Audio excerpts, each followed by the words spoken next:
Nosotros invertimos justo en un PowerPoint. Wow. Pero porque Ricardo venía de tener quién sabe cuántos años de experiencia liderando equipos de startups de alto crecimiento, ¿no? O sea, como que tenía una trayectoria y una experiencia que validaba, que no o sea, que minimizaba un poco más el riesgo de estar invirtiendo en esa PowerPoint.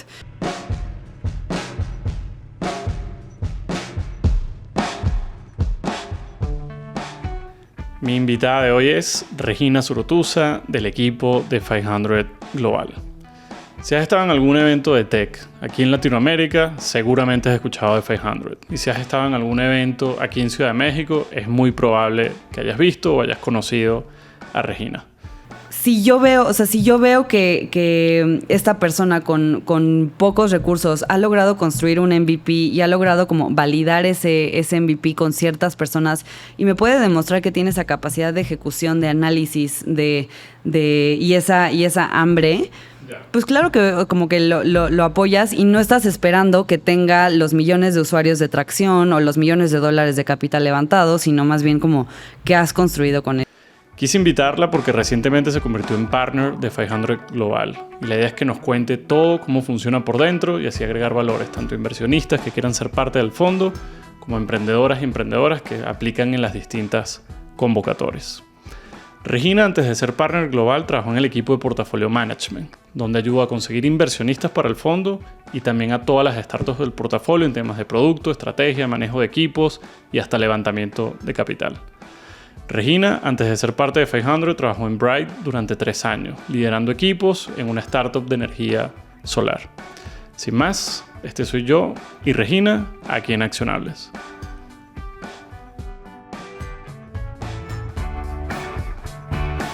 Bueno, Regina, ya estamos aquí listos para comenzar y de una vez te quería preguntar cómo cambió tu vida ahora que eres GP en 500. Sí, unas noticias interesantes. La verdad es que ha sido increíble.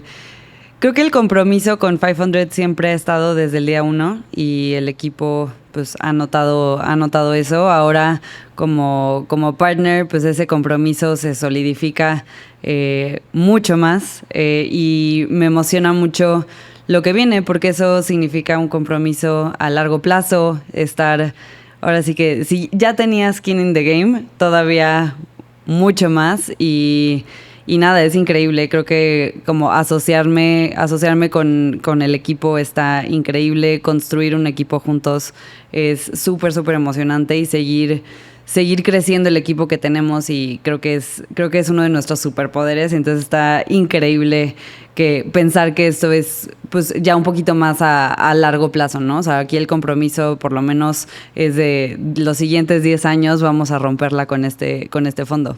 Qué bien, qué bien. Bueno, para definir nuestros términos de la conversación de hoy y al final, bueno, la idea es que tratemos de crear el mejor contenido posible en español para seguir apoyando a la comunidad de tech de Latam y quería entender un poquito que definiéramos nuestros términos. ¿Qué es 500 y si se diferencia o no de un fondo tradicional para el que nos escucha? Buenísimo.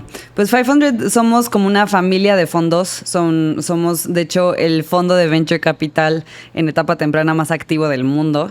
Tenemos oficinas ya no tanto porque casi todo está remoto, pero tenemos presencia en casi todo el mundo. Más de 2,800 empresas invertidas. Más de, creo que last I heard, bueno, perdón, soy un poco pocha, así que a lo mejor meto un par de conceptos en inglés, pero como assets under management tenemos aproximadamente creo que casi 2 billones de dólares y entonces en realidad uno de los superpoderes y de los diferenciadores de 500 es justamente eso, ¿no? Que somos un fondo, una familia de fondos globales en donde invertimos en empresas en todo el mundo con equipos locales que conocen esa región, pero también tienes como este superpoder de tener este termómetro de cómo va el resto del mundo, cómo van otras regiones, cómo te comparas con otras regiones. Entonces eso me parece a mí impresionante como diferenciador, porque además creo que no solamente es como toda esa plataforma global, ¿no? Sino más bien también tienes como ese acompañamiento muy personalizado y de gente que conoce tu región, tus dolores y cómo se mueve la dinámica del venture capital en nuestro caso en Latinoamérica hispanohablante. Ya. Y tengo entendido que el fondo arrancó, y me corriges, en San Francisco. Fue la primera sede. Y ahorita, ¿dónde están presentes, como tú dices, esas pseudo oficinas dado el trabajo remoto? Sí, hoy tenemos, sí, correcto, nacimos en San Francisco en el 2010, si no mal recuerdo, y pues justo empezó con esta tesis de que los emprendedores y las emprendedoras talentosas no están solamente en Silicon Valley y ahí se queda, sino más bien que se pueden encontrar en todo el mundo. Y de hecho, el Fondo de Latinoamérica fue la primera apuesta hacia esa tesis, ¿no? Eso fue en el 2012, creo. Y de ahí, pues todo fue escalando. Hoy tenemos fondos en el sudeste asiático que ve todo Vietnam, Indonesia, Tailandia, toda esa región. Tenemos un fondo en Corea, tenemos un fondo en el Middle East y ve Middle East y Northern Africa. Ellos están basados en Bahrein. También tenemos un fondo que ve todo Europa, que está basado en Turquía. Y bueno, desde el fondo de San Francisco, pues hacemos inversiones ahí sí globales, ¿no? Tenemos una presencia fuerte en Estados Unidos y en el mercado, en ese mercado, pero también de ahí como que sacamos muchos brazos y apalancamos mucho el conocimiento y las primeras puertas de entrada que tenemos en los fondos regionales. Interesante. Y dado que tienen esa presencia, como para entender un poco en distintas ciudades y países, en que esto a veces se le olvida a las emprendedoras y emprendedores, de que ustedes también tienen que salir a buscar capital, ustedes tienen que hacer fundraising, sí. Y creo que ahí pagan un poquito de karma de todos los no que dicen. Imagino que ahí como que ustedes también reciben varios nos.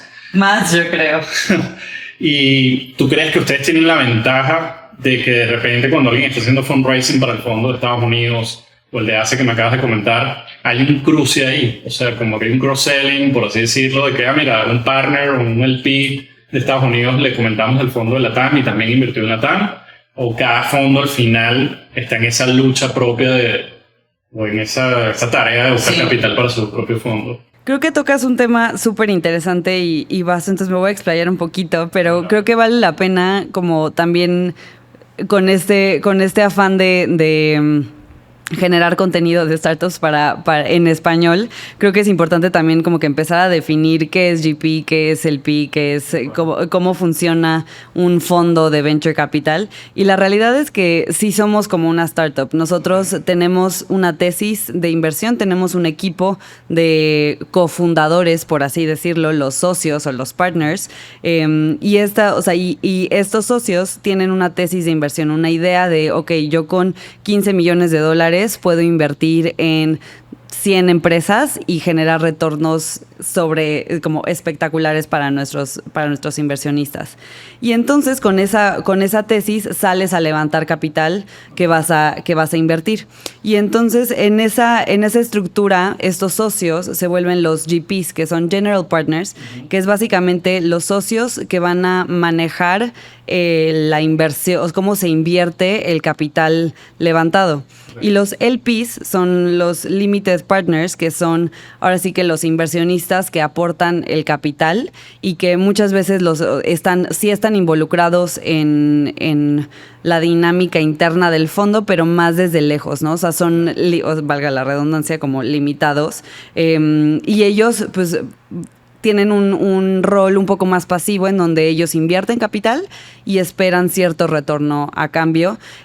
Quizás algo también pueden esperar cierta participación y como conocimiento de la industria, ¿no? No siempre los LPs o los inversionistas invierten en un fondo o en una startup también, solamente como por el retorno financiero. Muchos sí, y entre más institucionales se van volviendo esos inversionistas, creo que se va volviendo más financiero el asunto, pero también hay muchos LPs que buscan estar cerca de la innovación, buscan estar cerca de empresas y emprendedores y tratar de regresar un poco al ecosistema. Entonces tenemos como estos diferentes jugadores. Y entonces, con ese gran contexto, te digo que sí, o sea, hay mucho cross-selling entre fondos y entre inversionistas de 500. Te diría que muchas veces los LPs y los inversionistas que invierten en cada fondo tienen una tesis ellos mismos un poco más local. Entonces, si bien sí pasa mucho que, no sé, si a nosotros y si lo fomentamos mucho internamente, ¿no? Si conocemos a una LP que dices como, no, ¿sabes qué? Yo tengo tickets mucho más grandes y yo no invierto en fondos de $15 millones, invierto en fondos de 150, 200 millones de dólares. Entonces, si los direccionamos hacia los fondos que hagan más sentido para esa tesis y viceversa. También, pues, si alguien está buscando aprender un poquito más de Latinoamérica, por ejemplo, pues regresa y los conectan con nosotros e invierten en ese fondo. Ya. Y ahora que estás de GP, ¿ya te tocó hacer fundraising o no es parte de tu rol aquí para curiosear? Sí, no, en esas estamos apenas empezando, y no me ha tocado puntualmente porque la manera en la que nos estamos dividiendo un poco las tareas, siguiendo nuestro propio consejo de que para hacer fundraising te tienes que enfocar full on en fundraising, tienes que estar dedicado 100% a eso. Creemos que ciertos socios tienen un poco más de experiencia en ese aspecto y entonces ellos y ella también van a estar como enfocados en ese proceso y nosotros, y más bien y yo voy a estar como ahora sí que cuidando la casa y operando mucho de los fondos que tenemos, porque este sería el cuarto fondo. Qué bien. Y bueno, me gustó que definiste parte de los actores o los players que están dentro de un fondo, y justo yo creo que para alguien que pueda estar escuchando esto y el mundo del VC cada vez es como más atractivo y hasta la palabra sexy como que se está poniendo cool, me quiero meter ahí, si te va bien definitivamente los retornos son una locura. Alguien que nos pueda estar escuchando que diga, bueno, yo me quisiera imaginar si yo puedo trabajar en VC, pero ¿qué hago allá adentro? ¿Qué roles hay? Porque sé que ustedes son varias personas en el equipo y además lo acabas de decir.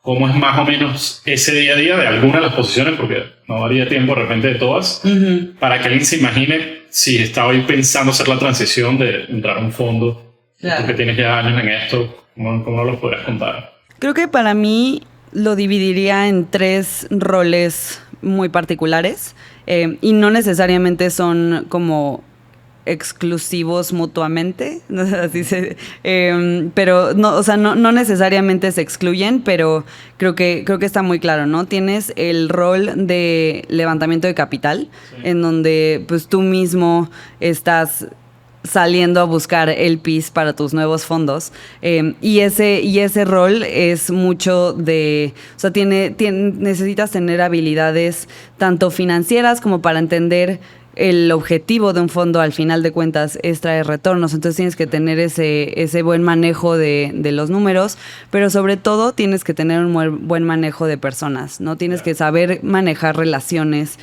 porque esto es una relación a largo plazo, al final de cuentas, y digo, yo puedo hablar como por 500 en particular, pero estoy segura de que en general todos los fondos con sus inversionistas, pues lo tratas como estás construyendo una relación a largo plazo, ¿no? No nada más te busco por tu dinero y ya nos despedimos y nunca volvemos a hablar, sino más bien como que tienes que ir construyendo esa relación y creando relaciones nuevas a partir de eso, ¿no? Entonces este rol de relaciones con inversionistas creo que es mucho de people skills, ¿no? O sea, Y el segundo tiene que ver un poco más con el lado analítico de la toma de decisiones de inversiones, ¿no? Y aquí creo que tienes que tener dos skills o dos habilidades muy, muy claras, o tener por lo menos como el intento de desarrollarlas, que es también necesitas people skills, ¿no? También necesitas poder relacionarte para encontrar los mejores deals y saber en dónde hay oportunidades nuevas y tener como esta red de aliados de donde puedes sacar o de donde pueden salir nuevos deals potenciales para el fondo.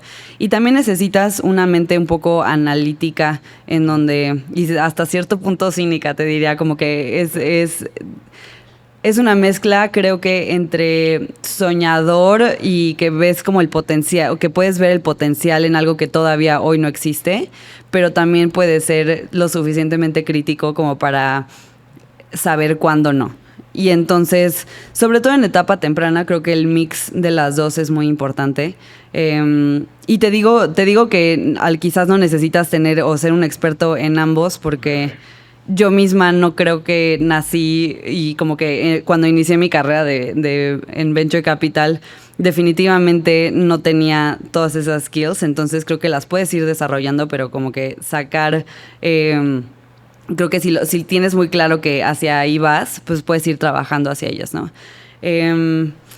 Y el tercer rol es un poco más operativo, en el sentido que así como un buen inversionista sabe escoger o elegir a las mejores compañías, bueno, o sea, encontrarlas primero y después elegirlas, también tienes que saber agregar valor y trabajar con las compañías, ¿no? Y entonces aquí creo que un skill set súper valioso es haber emprendido tú, o haber trabajado en una startup, o saber como tener esas habilidades tácticas para poder dar esos consejos, porque al final como inversionista tú no eres nada, no nada más das dinero, ¿no? O sea, aparte del valor que aportas, es este famoso como smart money, que ese valor que aportas, pues va más allá del capital, sino más, también es los consejos, tu experiencia, las conexiones que puedas traer. Y creo que mucho de eso viene de una experiencia previa de una u otra forma, ¿no? Ya sea que hayas sido emprendedora, ya sea que hayas sido, no sé, analista en algún otro fondo, ya sea que hayas trabajado en una startup en etapa temprana o en etapa más tardía. Ese fue mi caso, o sea, yo no emprendí, pero trabajé, fui de las primeras empleadas en una startup, y de ahí ya como que me tocó ver todo ese crecimiento, y creo que vas como alimentando un poquito esas habilidades que después le puedes regresar a los emprendedores. Bien, qué bien. Sí, sin duda tenía esta curiosidad, o sea, cómo habías llegado al fondo, y lo mismo, ver cuál es tu opinión de qué ayudaría de manera general a que te vaya bien. Y estoy de acuerdo de que mucho de esto es generar criterios, o sea, y también ir como viendo cuáles son los red flags básicos. Me acuerdo cuando yo o algunos amigos comenzamos, te equivocas en cosas tan básicas que de repente el que nos está escuchando hoy no lo sabe, pero de que arrancas una compañía sin un vesting, por ejemplo. Entonces, la acumulación de por lo menos que ya emprender es tan difícil, que te vaya bien, de que el mercado funcione, el timing del equipo, los inversionistas, pero no equivocarse en lo que ya es relativamente conocido y obvio, como por ejemplo un vesting. Me acuerdo de mi primera empresa y de varios amigos, arrancamos sin un vesting y es como, oye, eso ya está ahí, claro. En lo personal yo venía en un ecosistema mucho más pequeño, Venezuela, ya por lo menos había llegado Guaira de Telefónica, y empezó la educación. Hay ecosistemas más maduros en cada ciudad, en cada país del mundo, pero interesante, y bueno, ojalá que los que se quieran animar sepan que si ya hoy están entrando a una startup, les va a generar probablemente más criterio, y eso es lo que ustedes, imagino, buscarían cuando se abren posiciones dentro de 500 o en cualquier fondo.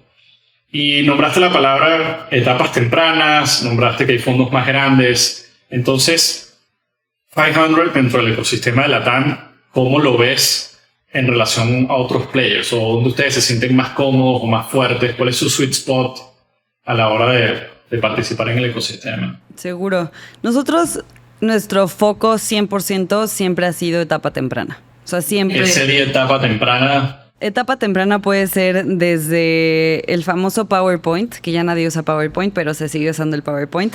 Que, o sea, desde una idea hasta un producto semi-validado. Okay. ¿No? Y digo semi-validado porque ahí es en donde empieza el área gris de la etapa temprana, porque puedes tener un producto en el mercado con cierta validación, pero quizás todavía no encuentras ese product market fit, y entonces en mi framework mental, antes de encontrar product market fit es etapa temprana. Okay.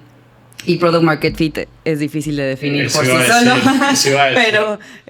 Pero en cuanto tienes que dejar de, o sea, en mi criterio es, en cuanto tienes que dejar de empujar y buscar y rascar por clientes y entender que, o sea, cómo te usan y como tratar de convencerlos.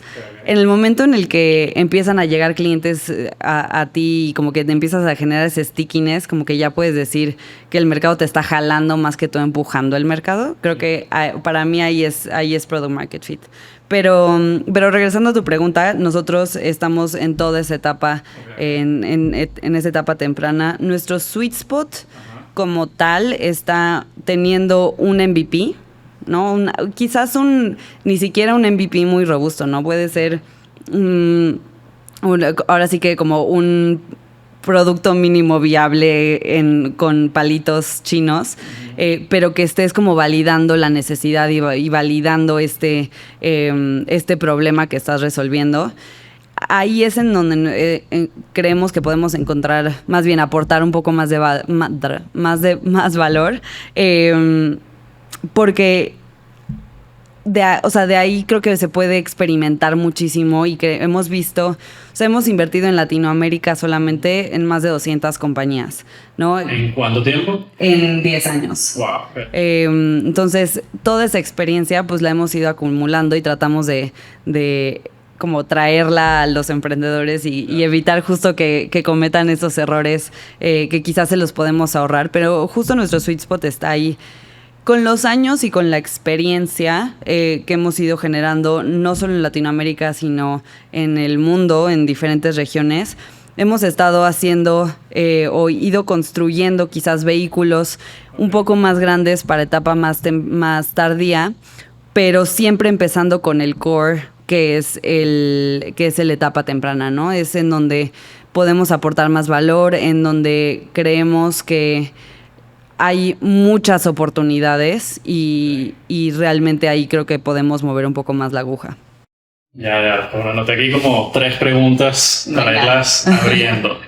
Primero, y de lo que puedas compartir y lo que no, entendemos que hay cosas aquí a veces sensibles, pero ya también como para hablar, o sea, me gustaría de ver qué mitos o qué cosas que uno a veces no sabe de cómo funciona un fondo y qué decisiones toman, etcétera. Pero sí me da mucha curiosidad de que muchos fondos te invitan, ¿no? Participa con tu PowerPoint, te queremos escuchar. Si nos pudieras decir que hay ideas que han funcionado con ese nivel de riesgo, sería la primera pregunta, o sea, que has visto que sí, como que prosperen. Y segundo, relacionado, ¿hay correlación de que definitivamente el riesgo es mayor de una idea de PowerPoint versus el que ya hizo alguito?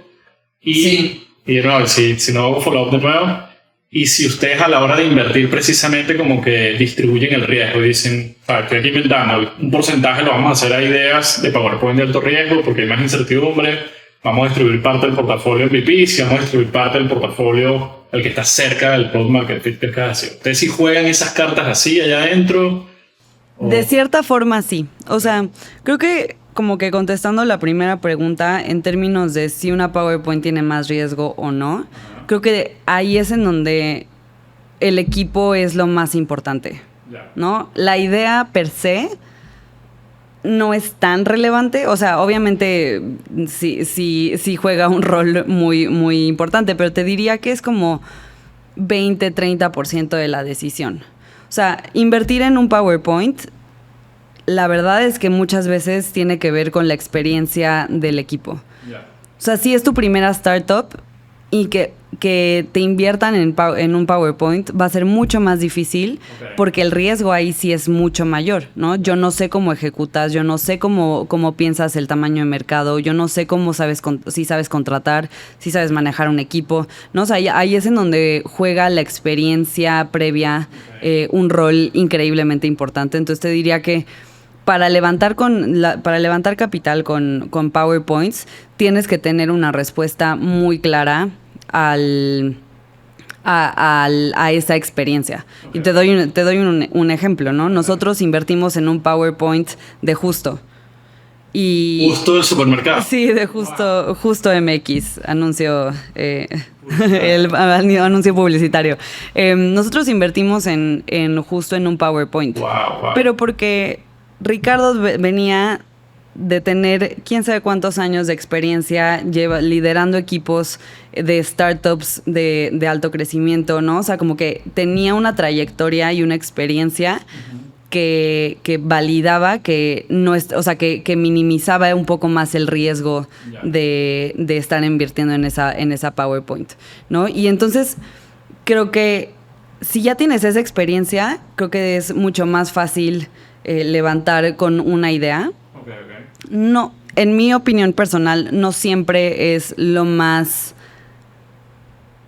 lo ideal, por así decirlo, porque de cierta forma siempre vas a necesitar validación. Y entonces creo que levantar mucho capital con una PowerPoint, luego le estás poniendo mucho peso a una idea que quizás no tienes tan validado, pero si empezaras sin capital, un poquito en bootstrap, a validar con un MVP, a validar ese problema y llegas con esas cartas en lugar de solamente con un PowerPoint, creo que juegas, incluso demuestras tu experiencia, ¿no? Entonces, creo que sí hay un espacio para invertir en PowerPoints, pero también, pues, entendemos. Y quizás no todos los venture capitals, ¿no? Los inversionistas, pero creo que muchos entendemos que también hay una necesidad de apoyar a emprendedores que lo están haciendo por primera vez. Y por eso tenemos también nosotros nuestro programa de acompañamiento. Con Somos Lucha nosotros invertimos no tanto en PowerPoints, porque justo no cumple como el requisito que les acabo de decir, como de la experiencia. Sí lo hemos hecho, pero creo que son excepciones, no te diría que es como la regla.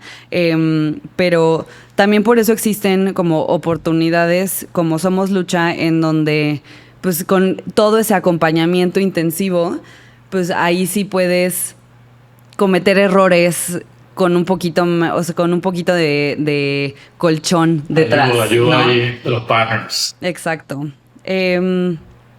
Y me falta una parte de la última parte de cómo estructuramos nosotros nuestra tesis. Sí, se ponen distintas cartas ahí precisamente para diversificar riesgo. Sí.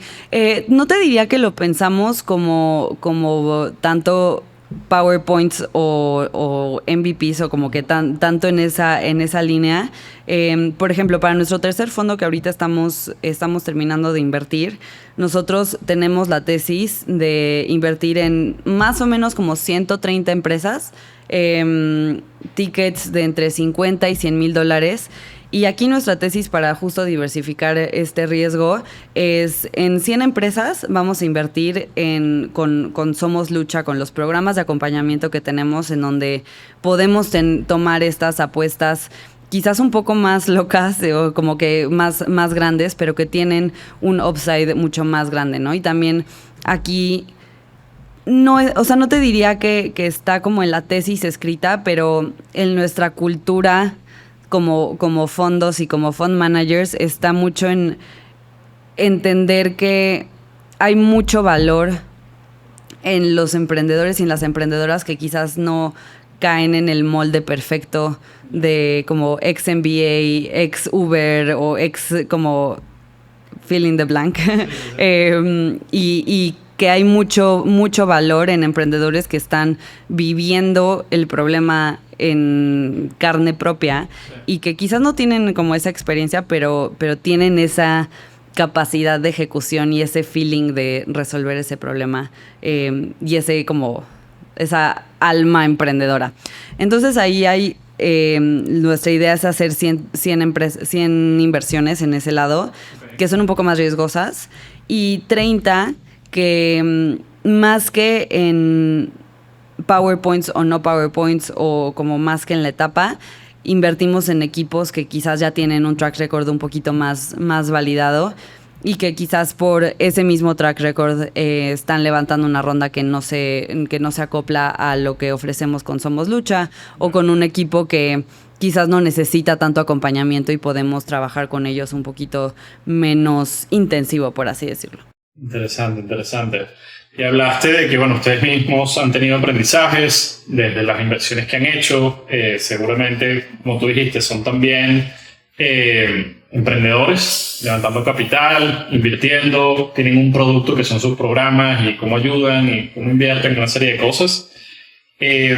Algo que de repente me gustaría entender, a ver si esto también se traduce a que la gente entienda cuándo es buen momento para aplicar a 500 o sí, cuál es el timing o qué condiciones yo debería reunir. Mira, y ahorita de hecho vamos a entrar un poco más en detalle de eso, cuál es como de repente es la tesis ideal de ustedes. Y me imagino que entre los partners también hay como que gustos de no, mira, yo soy muy orientada al equipo, yo soy muy orientada a qué tan organizados son o el background de donde vienen. Sé que hay gente que le gusta invertir solamente en gente que ya venga de una u otra manera de la industria y no les gusta los que de repente están entrando en un mercado por primera vez.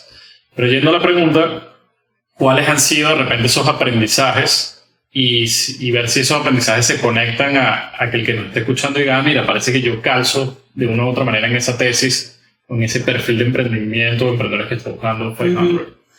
Creo que no te diría que hay un perfil como tal, pero hablando un poco de aprendizajes y de lo que he visto que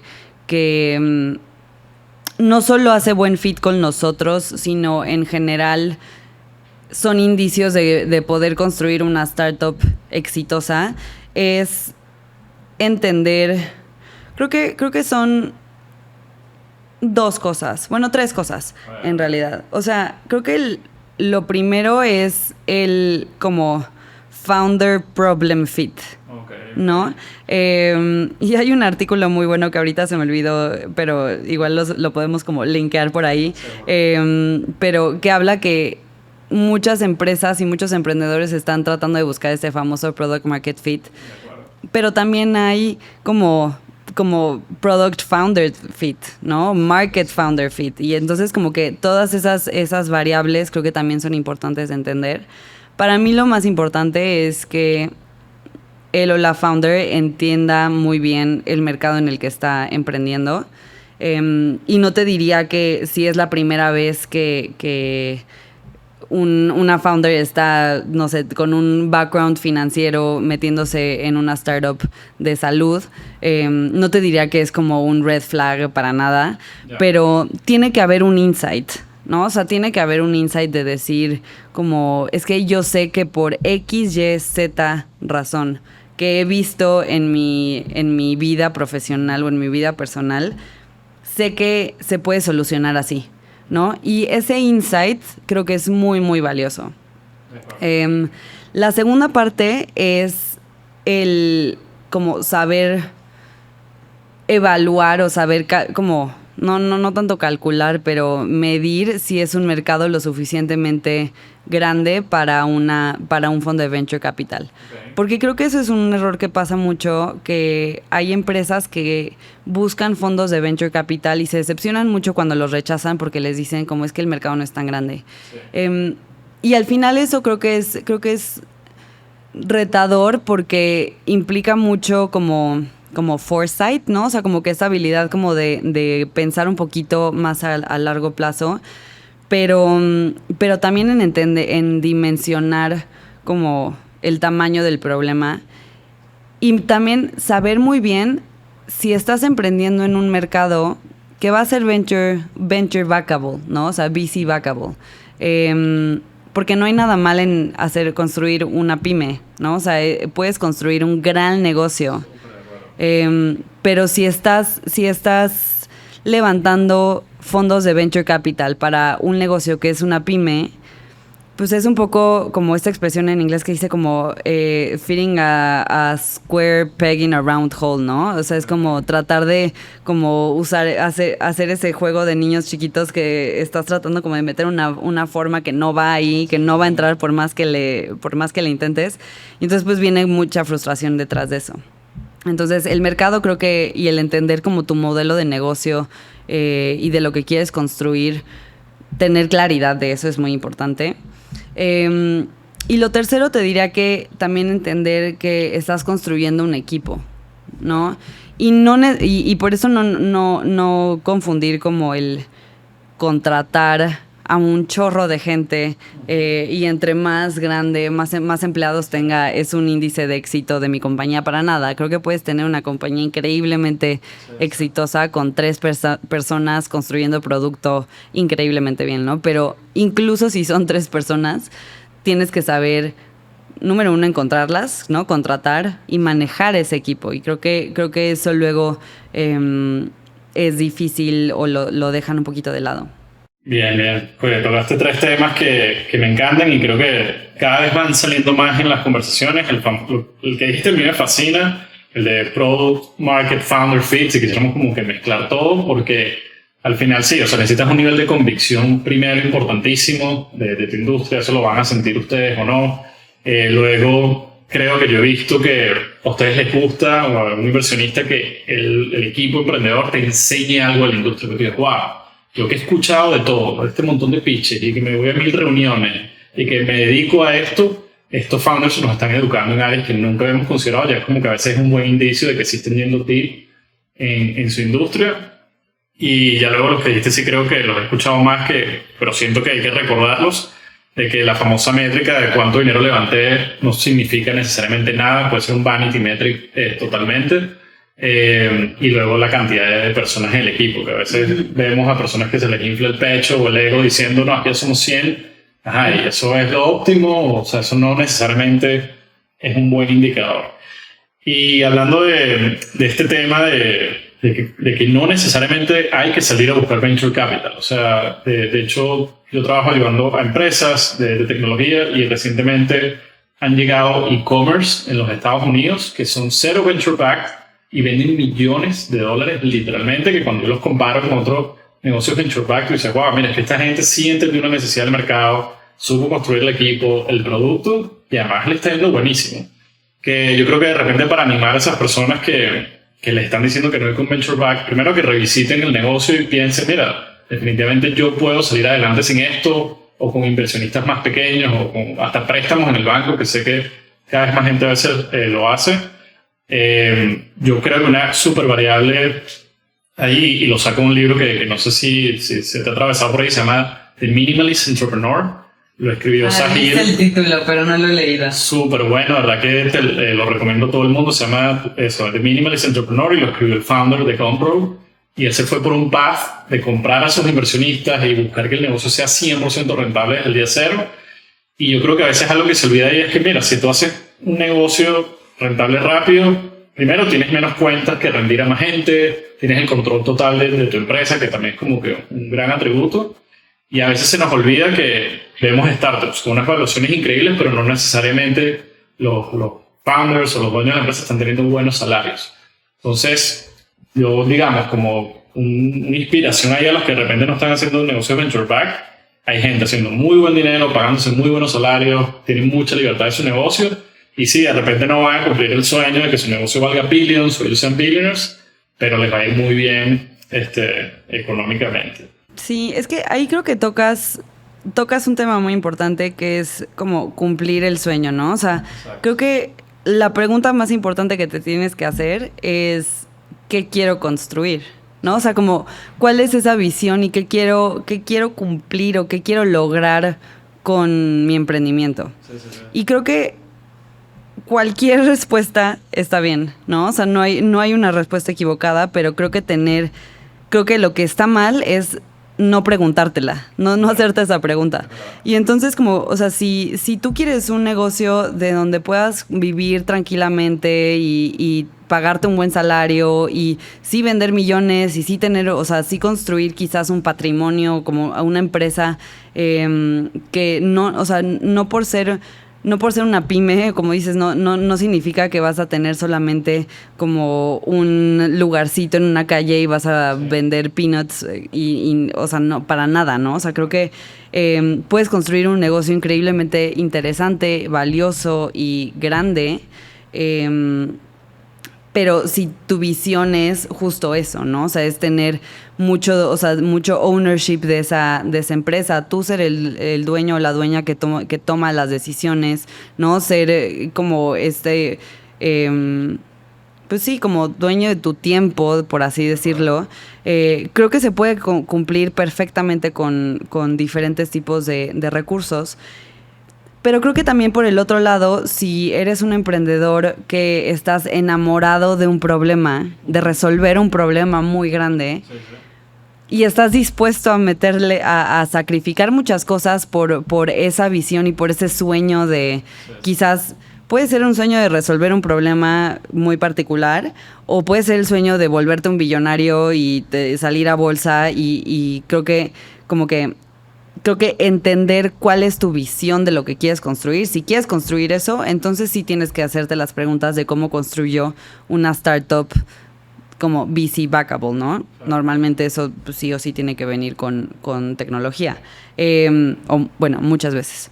Y entonces creo que para mí todo regresa a la pregunta de qué quiero construir, ¿no? O sea, como cuál es mi visión de lo que estoy haciendo. De acuerdo, de acuerdo. Sí, y cómo lo quiero construir, o sea, cuál es ese estilo de vida que quiero tener, porque sí, definitivamente hay ciertos negocios que son tan intensos que el sacrificio personal es mundial y no necesariamente hay personalidades o personas que quieren como que hacer eso. Entonces, claro.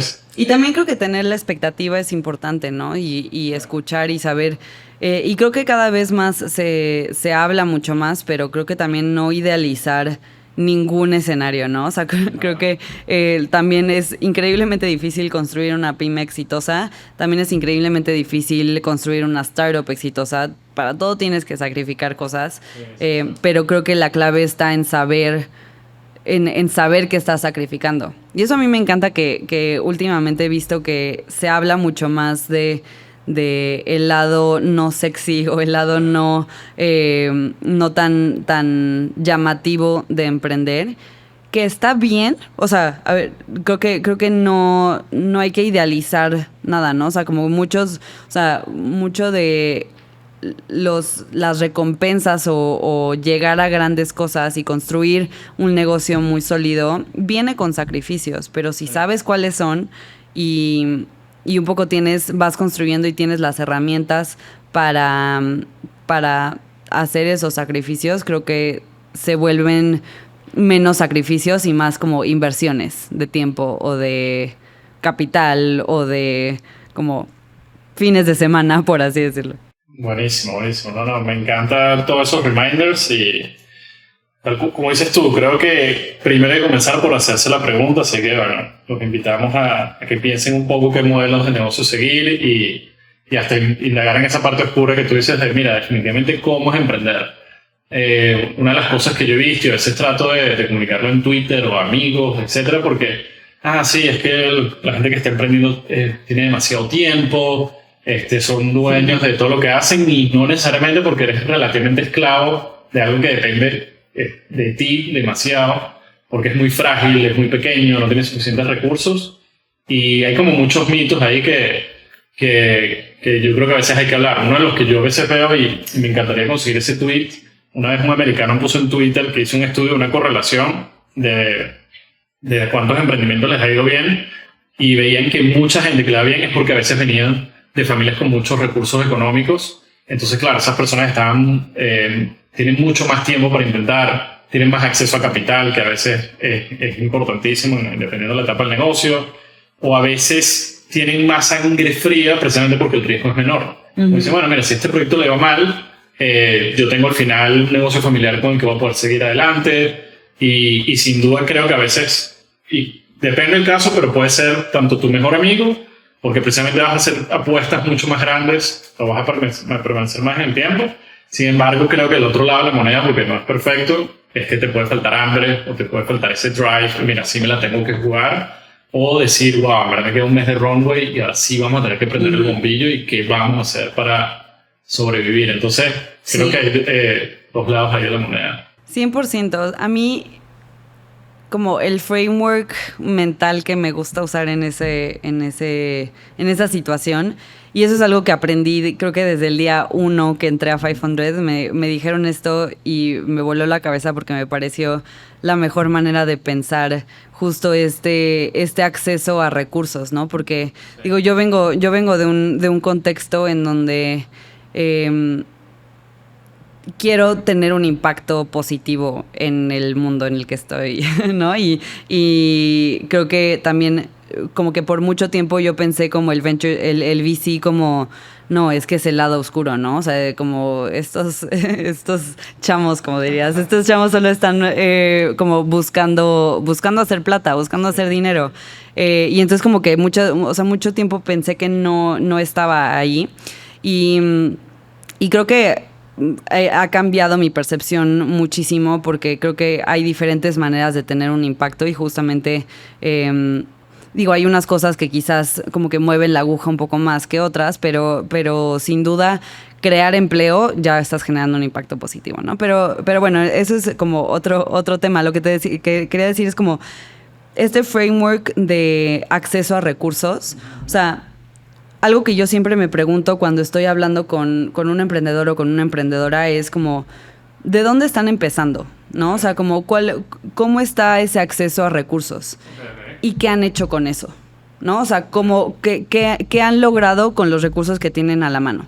Y entonces aquí es en donde tú dices como, ok, o sea, no voy a evaluar con los mismos ojos o con el mismo criterio a una emprendedora en un pueblo a 2 horas de Lima, de Perú, que como apenas si tiene acceso a una computadora y a internet y que solita se enseñó a programar en algún tipo de plataforma educativa.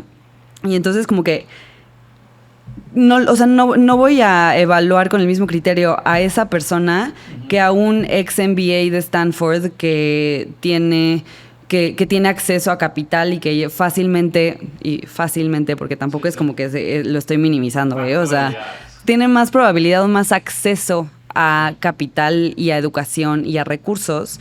No los voy a evaluar con el mismo lente, ¿no?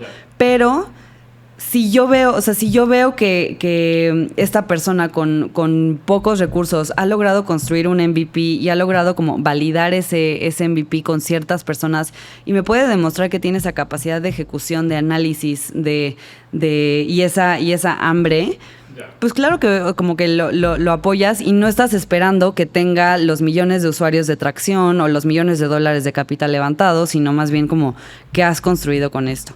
Pero si tienes como acceso a recursos financieros sobre todo, como que pues sí evalúas con un lente quizás un poquito más duro el qué has hecho con el $1,000,000 que levantaste, ¿no? O los $500,000 con los que empezaste. Y entonces creo que, o sea, para mí ese framework como que permite pensar un poquito más en equidad de oportunidades y realmente no dejar pasar increíbles oportunidades, increíbles emprendedores que están dejando todo en la línea. O también increíblemente, bueno, ambos casos creo que dejan todo en la línea, pero creo que un poco como contestando a tu pregunta, creo que para mí es entender qué hicieron con los recursos que tienen disponibles.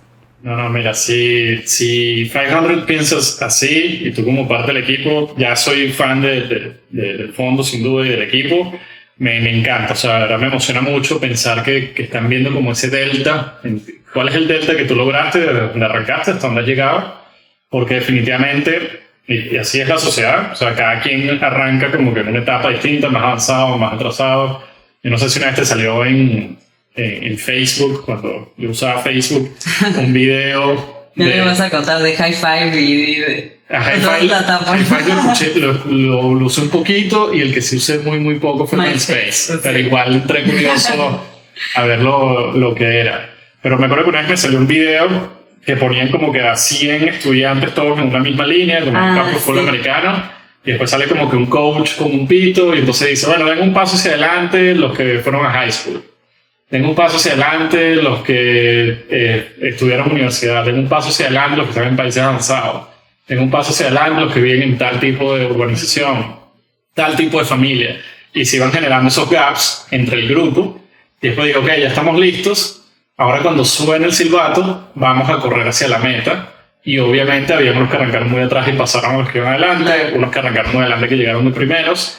Y yo creo que a veces, no sé, como que existe esta utopía, y tal vez puede ser controversial aquí, de que no, que todos somos iguales. Y la realidad es que, lamentablemente, o para bien, sí nacemos en condiciones distintas, pero lo bello y lo increíble es que sí hay gente que, a pesar de que está mucho más atrás en esa línea, lo logra o te demuestra que mira, tú lo que necesitas es un poquito más de apoyo porque ya demostraste demasiado. Y eso yo lo aprendí de cerca, de donde yo vengo. Conozco una persona que nació en uno de los barrios más pobres de Venezuela y esa persona tuvo la suerte de, típico que se tenía que mover 2 y 3 horas para ir a la universidad y no conocía a nadie, sufría hasta de racismo y un montón de cosas, y esa persona tuvo la suerte de conseguir una beca y ir a una de las mejores universidades en Venezuela, y después lo que logró ahí fue increíble a nivel de su carrera. Y yo siempre le decía a él cuando lo vi, decía, mira, lo que tú has logrado, a mi parecer, tu delta es tan grande que para mí yo estoy igualito que Elon Musk, porque tu delta es demasiado grande.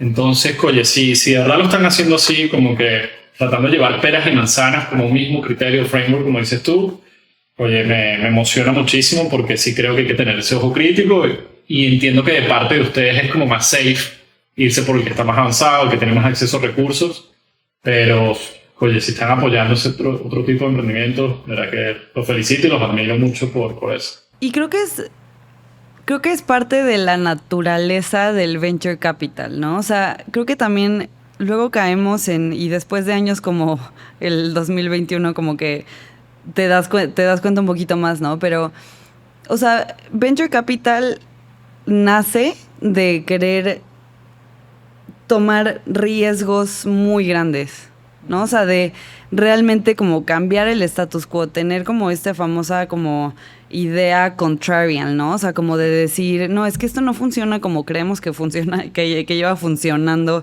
entre comillas, como todo este tiempo. O sea, yo tengo esta idea que de verdad es como diametralmente opuesto a lo que venimos haciendo.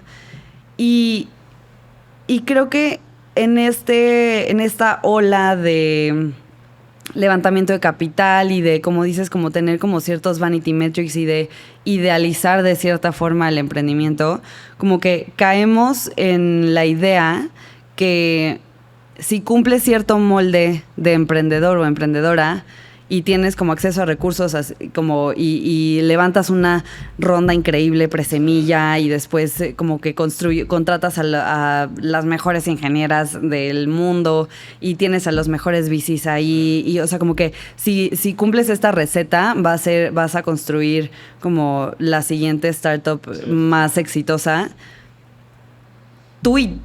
O sea, muchos están siguiendo esa receta y entonces no se encuentran estas oportunidades extraordinarias que muchas veces se encuentran en donde no están viendo, ¿no? Y ni siquiera te diría como que justo no lo pensamos como de, ay, vamos a invertir como solamente como en los underdogs y como que esa es nuestra tesis. O sea, nuestra tesis como 500 es invertir, apoyar a los y las emprendedoras más talentosas del mundo y ayudarlas a construir compañías exitosas de forma escalable. Okay. Esa es nuestra tesis. ¿Son agnósticos, industria? Esa es la tesis. Okay. Y a mí eso justo lo platicábamos con el equipo la semana pasada porque estábamos como que preguntándonos mucho alrededor de cuál es nuestra tesis, ¿no? O sea, como todo el mundo sabe, o sea, todo el mundo podría vender 500 si se topan con una emprendedora muy fregona. Y la respuesta es que, o sea, a todos nos costó trabajo como de cierta forma, pero creo que como regresar a esa esencia de qué es 500 y es invertimos en emprendedores y emprendedoras talentosos y los ayudamos a construir compañías exitosas y escalables.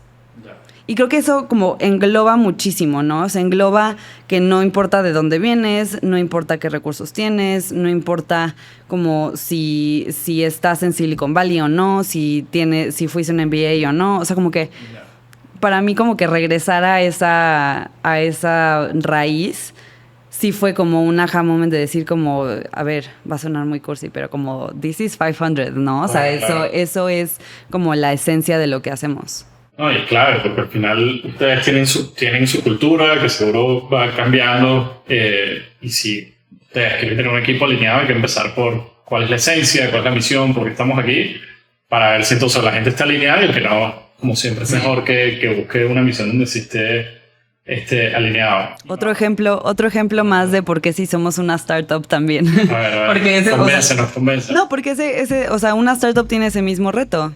Tienes que asegurarte de que tu equipo o sea, de que construyas un equipo que tenga una cultura única a tu compañía. De acuerdo. Y me voy a poner aquí piqui y fastidioso. Dijiste talentosos o talentosas. Estoy seguro que la gente dirá, pero ¿y cómo sé yo si tengo? Ya que son agnósticos de industria y como que su tesis es personas talentosas, ¿cómo me abres ese bracket de talento y qué cabe allá adentro? ¿Cómo se prepara la palabra talento en 500? Qué buena pregunta. Y además estoy seguro que va a ayudar a la gente cuando aplique y les piche a... Sí. O sea, es que todo... Yo creo que o sea, lo mencioné un poquito al inicio, ¿no? O sea, es como... No necesariamente tienes que tener todos los componentes de una compañía o de como un perfil para hacer buen fit. Por lo menos con nosotros, ¿no? Y creo que también como con otros fondos, ¿no? Pero como por lo menos con nosotros, no tienes que cumplir todos los requisitos o requisitos entre comillas, ¿no? O sea, como que los factores que evaluamos, pero sí tienes que sobresalir en algunos, ¿no? O sea, porque al final de cuentas los fondos de los inversionistas en general recibimos muchas oportunidades y entonces como que creo que el poder sobresalir en alguno es un factor muy importante. Y entonces no necesariamente estoy diciendo que eso contesta a que quién es talentoso y quién no, pero creo que como el talento puede reflejarse de distintas formas. ¿No? Puede ser... como incluso regresando a lo que platicábamos de como cuáles son los perfiles para trabajar en un fondo de venture capital, como que pues yo puedo ser talentosa en construir relaciones y entonces pues eso me permite levantar de los mejores fondos, como construir como relaciones comerciales que me dan un avance en ventas de mi compañía muy claro. Puedo ser muy talentoso técnicamente y puedo construir un producto o una tecnología increíblemente valiosa. O puedo ser talentoso en el manejo de equipos, ¿no? O sea, puedo ser un gran líder y entonces no necesariamente tengo que ser talentoso en yo hacer como cada cosa, pero sé construir un equipo y traer a esa gente que puede conectar. Entonces, como que es una respuesta un poco rara porque no hay una respuesta, pero creo que el sobresalir en algún aspecto. Ahorita estaba pensando... híjole, es que tengo la peor memoria del planeta y en estas situaciones es en donde me choca, pero hay y justo lo tuiteaba el otro día, entonces por ahí lo podemos encontrar, pero justo el otro día tuvimos una plática de un inversionista en Estados Unidos muy famoso, que es famoso por invertir en empresas de tecnología puras, ¿no? Así, deep tech. ¿Como Angel o...? ¿O a través de un fondo? Empezó como Angel y ahorita ya tiene un fondo. Okay. Que eventualmente me acordaré y te lo pasaré. Pero, o sea, él decía que como su framework es como, yo no necesito que seas bueno o que una startup sea buena en todas las cosas. Tienen que tener un insight. Okay. Y otra vez regresa la palabra insight, ¿no? O sea, esta como, pues no sé, como idea o... De comprensión. Sí, o sea, como que esta visión muy particular, ya sea del mercado, un insight técnico, ¿no? O sea, si es un insight de mercado, un insight técnico y un insight de producto, si no mal recuerdo. Sí. Uy, se me está olvidando el tercero, pero, o sea, a lo que voy es como, no necesitas tener como los tres, sino uno muy fuerte. Uno muy fuerte. O sea, sobresalir en algo.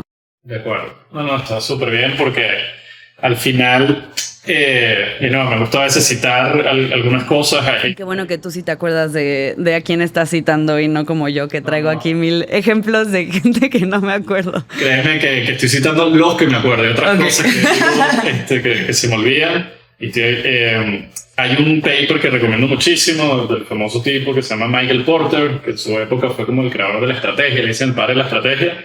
A mí me encantó ese paper, de verdad lo recomiendo, siempre lo recomiendo. Y él habla mucho de cómo en la época, por ejemplo, de cuando existían los aparatos donde escuchamos CD, un Discman, y después eso pasó a los MP3, pero como que toda la industria de audio era...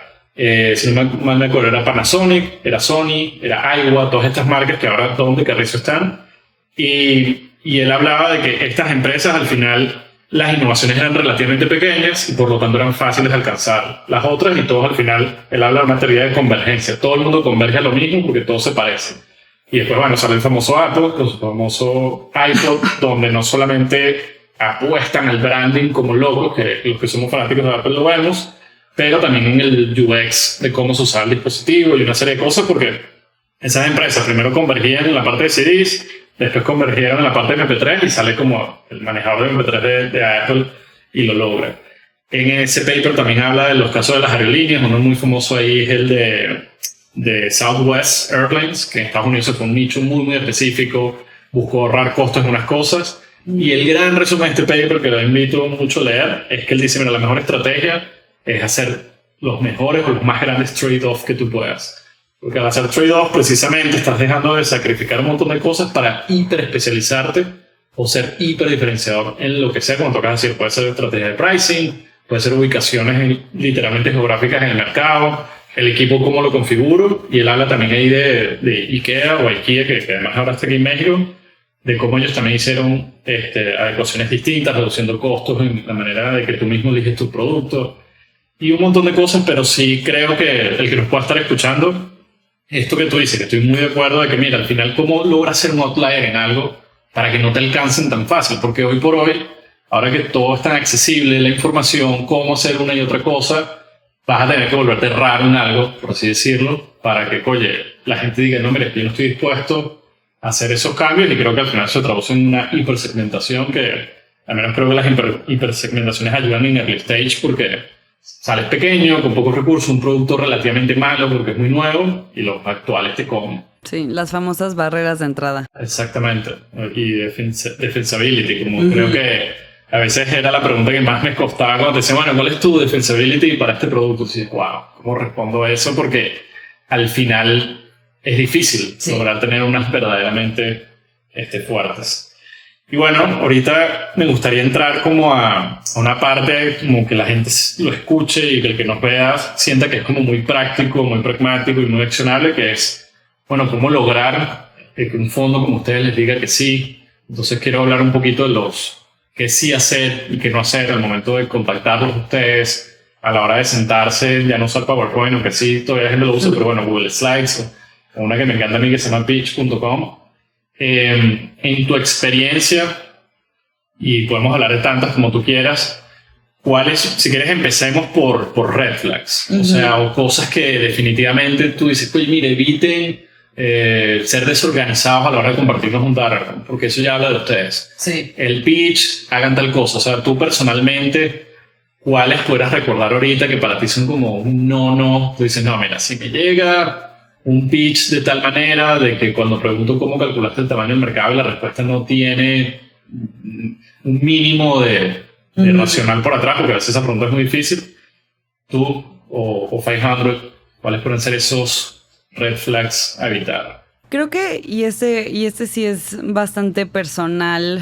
Digo, estoy segura que también a muchos de mis socios y del equipo le parecen, pero creo que para mí un red flag muy grande es crear el famoso FOMO. Okay. O sea, creo que simular FOMO se identifica, o sea, sabes luego cuando te están tratando de dar FOMO y de no, es que tenemos a quién sabe cuántos inversionistas detrás y ya tenemos como 8 term sheets comprometido, no sé qué. Y digo, una cosa es mentir y otra cosa es FOMO, que, a ver, tampoco estoy, o sea, entiendo la dinámica que existe, pero creo que para mí el que me estén tratando de dar FOMO a propósito, como que más bien como que levanta mi spidey sense a decir como, ok, pues voy a hacer doble clic en muchas cosas, ¿no? Porque, o sea, no voy a seguir ciegamente, no voy a tomar decisiones ciegamente, que no es lo mismo que seguir una corazonada, ¿no? Es el famoso como hunch, ¿no? O sea, creo que sobre todo en etapa temprana, como inversionista, tienes que desarrollar cierta sensibilidad y como apertura a tomar riesgos y seguir esas corazonadas que justamente como que muchas veces tienen que ser contrarian a lo que está haciendo el mercado, ¿no? Creo que no va por ahí, sino va por no comprarte todo lo que te digan, ¿no? Y entonces para mí cuando me están tratando de dar FOMO, me vuelvo más escéptica de lo que ya soy. Eso por un lado. Y justo ahorita estaba diciendo, creo que para mí el más grande, todavía más que FOMO, creo que el FOMO también muchas veces es personalidad y demás, pero es mentir.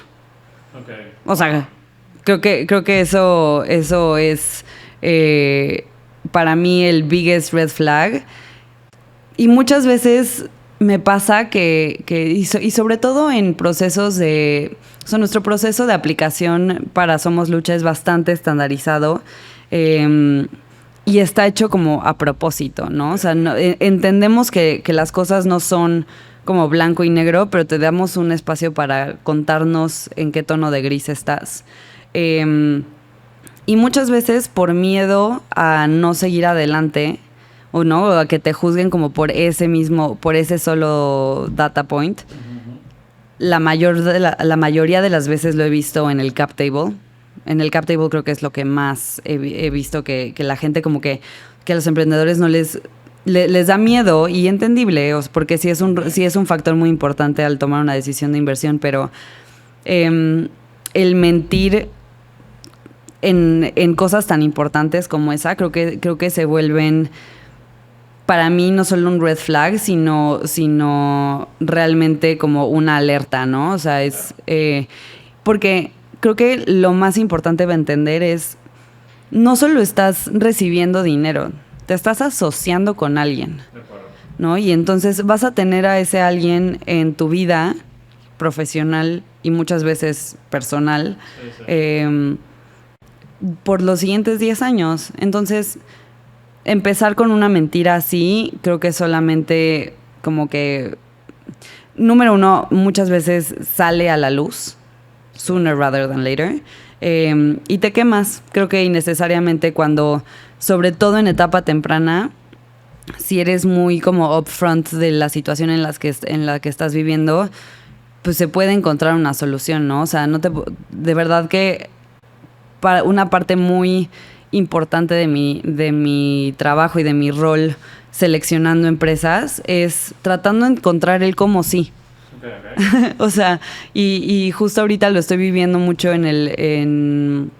más bien siempre lo vivo mucho en el programa, ¿no? De decir como, híjole, es que este cap table no está ideal, ¿no? O sea, quizás uy, este co-founder tiene de más, este co-founder ya se fue y se quedó un poco más, y entonces tienen este ángel que no agrega tanto valor, pero tiene un... O sea, el cap table siempre es un tema, pero si eres abierto o abierta al respecto, te compras un aliado con quien puedes resolverlo. O sea, yo me siento a ver el cap table de una empresa y a tratar de como salir, o sea, como figure out una solución de cómo ayudarlo a realmente como construir, tomar la decisión correcta con la información que tenemos, ¿no?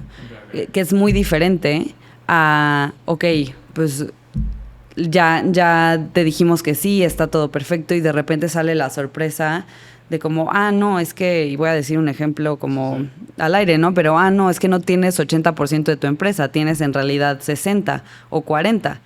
Y entonces es como, híjole, es que, o sea, no me dijiste la verdad. Yo no sé si de verdad como que eso pesa mucho más que otra cosa.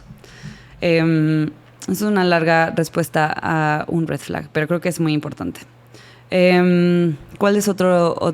Justo aquí fui tomando notas y antes de pasar a otra, creo que tocaste un punto, y yo lo dije cuando dije que había personas que al inicio no saben ni siquiera que un vesting existe, y por lo tanto entonces arman el cartel. O sea, si así como uno no tiene muchos puntos ciegos en distintas etapas de su carrera, uno no sabe que existe un vesting, después uno de repente no sabe cuáles son como esos límites de cuál es más o menos el equity. Sabemos que hay gente que es como, no, miramos unos 50-50 o un tercio, pero funcionan también modelos donde hay alguien que tiene un poco más y no es ningún problema.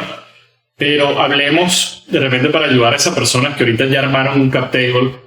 ¿Qué salidas has visto? Porque me dijiste que a veces los ayudas. Yo he escuchado que a veces conseguiste dinero de un ángel inversionista que no era muy sofisticado, entonces pusieron unos términos ahí que no tenían sentido, precisamente porcentajes que no tenían sentido.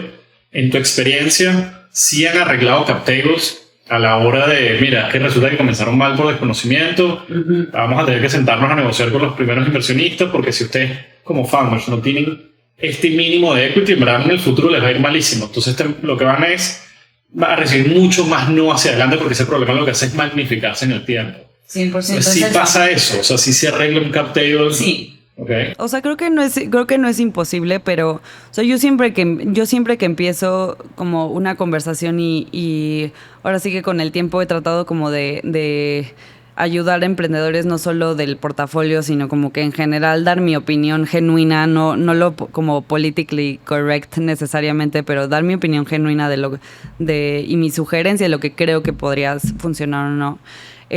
Mi sugerencia número 1 siempre es como no escatimes en abogados. Okay. O sea, siempre es importante tener mucha claridad en lo que estás firmando y a quién estás subiendo, con qué responsabilidades tiene, ¿no? Porque creo que justo cuando viene de esa ignorancia se vuelve más difícil arreglar las cosas. Arreglar un cap table definitivamente no es nada fácil. Te diría que ahorita, como on the top of my head, se me ocurren el mismo número de casos que no ha funcionado que sí ha funcionado. Entonces te diría que es muy difícil. Todo es, en ese caso sí es bastante casuístico, ¿no? O sea, como que depende mucho de la situación, depende mucho de las expectativas que tenía este otro inversionista, la situación en la que invirtió en ese momento, la situación en la que están ahora, como el plan o cómo ha ido desarrollándose como la estrategia o el roadmap de la compañía. Entonces, como que entran muchos factores aquí. Creo que y como que pensando un poquito en los casos exitosos, creo que es una cuestión de setear expectativas y tener conversaciones reales, ¿no? Y tener conversaciones con mucho radical candor, ¿no? Hay un libro que a mí me fascina y de verdad que yo creo que ha cambiado mi vida profesional para bien. Se llama Radical Candor. Y pues básicamente habla de este balance que tienes que tener entre decir la verdad y que te importe la otra persona o lo que estás hablando, ¿no? Y entonces estar en ese cuadrante de decir como estoy diciendo la verdad porque y como radicalmente estoy diciendo la verdad porque es lo que más me importa y lo que es mejor para la compañía o mejor para ambos lados. Y muchas veces pues es lo mejor para mí, no necesariamente es lo mejor para ti, pero pues tenemos la compañía, ¿no? Entonces como que para mí el poder tener estas conversaciones reales de decir como, mira, o sea, yo sé que invertiste todo este dinero, yo sé que tú estás esperando y en ese momento tu expectativa y la expectativa que yo te di es esta, ¿no? O sea, era tener cierto porcentaje de la compañía, como, ¿no? Ir por cierto camino o cualquiera que haya sido esa expectativa. Quizás las cosas cambiaron o quizás la expectativa estaba mal colocada o no estaban en la misma página. Pero el poder tener esa conversación real y decir como, mira, o sea, si dejamos las cosas como está, vas a tener 40% de cero. Claro. Si te bajas a 20%, yo sé que ahorita suena como que te estoy tratando de ver la cara, pero no es cierto. O sea, es como aumentar las probabilidades de que ese porcentaje valga algo. Y son conversaciones bien difíciles de tener, porque todo el mundo viene de contextos distintos. Y creo que hay poca... o sea, cada quien tiene expectativas y como agendas pues personales, pero si se pueden hablar y tener conversaciones reales, creo que es cuando más probabilidades tienes de pues, salir adelante de ese caso.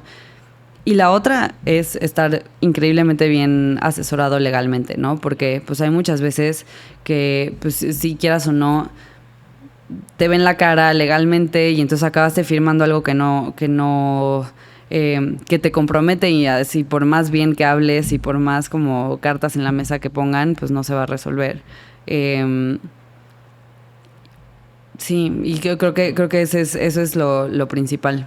No, súper de acuerdo y a veces veo, no sé si es verdad o no, pero que a veces para algunos inversionistas un primer red flag es cuando haces la pregunta, bueno, ¿y quién es la persona que sí? Y si no has tenido ese nivel de conversación porque te da pena tenerla, porque sí pasa, que es como, bueno, ¿y ahora quién tiene el último voto a la hora o quién es el decider, al menos en ciertas áreas? Y si pasa que, bueno, mire, es que los dos somos CEOs o lo que sea, y es por evadir la conversación, porque es muy fácil decir los dos somos CEOs. Hay empresas que sí se puede y hace sentido, creo que son la minoría hasta ahora, estadísticamente, pero como que si no has tenido la madurez de llegar ahí, el día que te toque tener conversaciones importantes con el board, con empleados, no vas a estar tampoco listo y de repente ya es como una señal. Pero sí, o sea, gran tema y Creo que también hay, perdón, nada más como agregando un último detalle es... tienes que partir de la idea de que las dos personas involucradas son iguales, ¿no? ¿Y a qué me refiero con esto? Muchas veces una founder dice como, híjole, es que yo no estoy teniendo esas conversaciones difíciles con el ángel inversionista que tiene este porcentaje como demasiado alto porque no sé, o sea, porque no sabía en ese momento las implicaciones o porque no sé qué decirle, ¿no? Y muchas veces eso viene de una dinámica de poder en donde pues la founder o el founder se hacen chiquitos ante la mención de dinero, ¿no? Ante la mención del capital o ante la mención de un documento legal y ciertas responsabilidades. Sí. Y entonces como que, o sea, para mí en esos casos lo ideal y o sea, realmente la clave es educarte, ¿no? O sea, como que tener por lo menos las mismas bases y saber que estás como, ahora sí que tete a tete de con quién estás hablando. Porque muchas veces, o por lo menos, saber en qué, o sea, tienen expertise diferentes, ¿no? Y creo que para mí, como ahora sí que en ese en ese caso en específico, creo que es increíblemente valioso el knowledge is power, ¿no? O sea, es entender como si te da miedo saber qué significa un safe, si te da miedo saber como qué derechos legales tiene este inversionista porque invirtió de X, Y o Z forma, porque no sabes, creo que ahí es en donde, en ese momento, número uno tienes que como, o sea, ser consciente de que no sabes, y pedir ayuda o investigar y como que empezar con un como level the playing field, ¿no? O sea, empezar como en el mismo lugar, porque si no, no puedes tener esa conversación. O sea, si hay un delta en pues de poder, entre comillas, en esa conversación, pues vas a acabar perdiendo porque la otra persona desde un inicio ya te ganó por conocimiento. Sí. No, es súper de acuerdo. Que hay que animarse como, mira, al final yo soy el dueño de la empresa, yo soy el que va a crear valor para todos. O sea, digo, hablando del equipo emprendedor, y estoy súper de acuerdo contigo que es muy fácil minimizarse a la hora de que, mira, es que la otra persona es la que me da el cheque. Pero no, mira, o sea, esa persona, tú eres el que le vas a dar el upside si lo haces bien. Exacto. Esa persona, de lo que yo veo quiere sentir que ese challenge es sano, porque tampoco vas a ir arrogante con los inversionistas, obviamente, porque estás presente construyendo una relación, como dices tú, estás ampliando tu equipo, pero si quieren ver, wow, mira, es que esta persona sí se va a comportar el día que se va a hacer un partnership, el día que va a tomar una decisión comercial, y como dices tú, que hicieron también la tarea, que yo creo que esa parte es importante. Mira, esta gente investigó de qué estamos hablando acá, de cómo funciona un safe, porque si no es como mostrar al final irresponsabilidad de lo que estás haciendo, es como, mira, te lo estás tomando lo suficientemente en serio.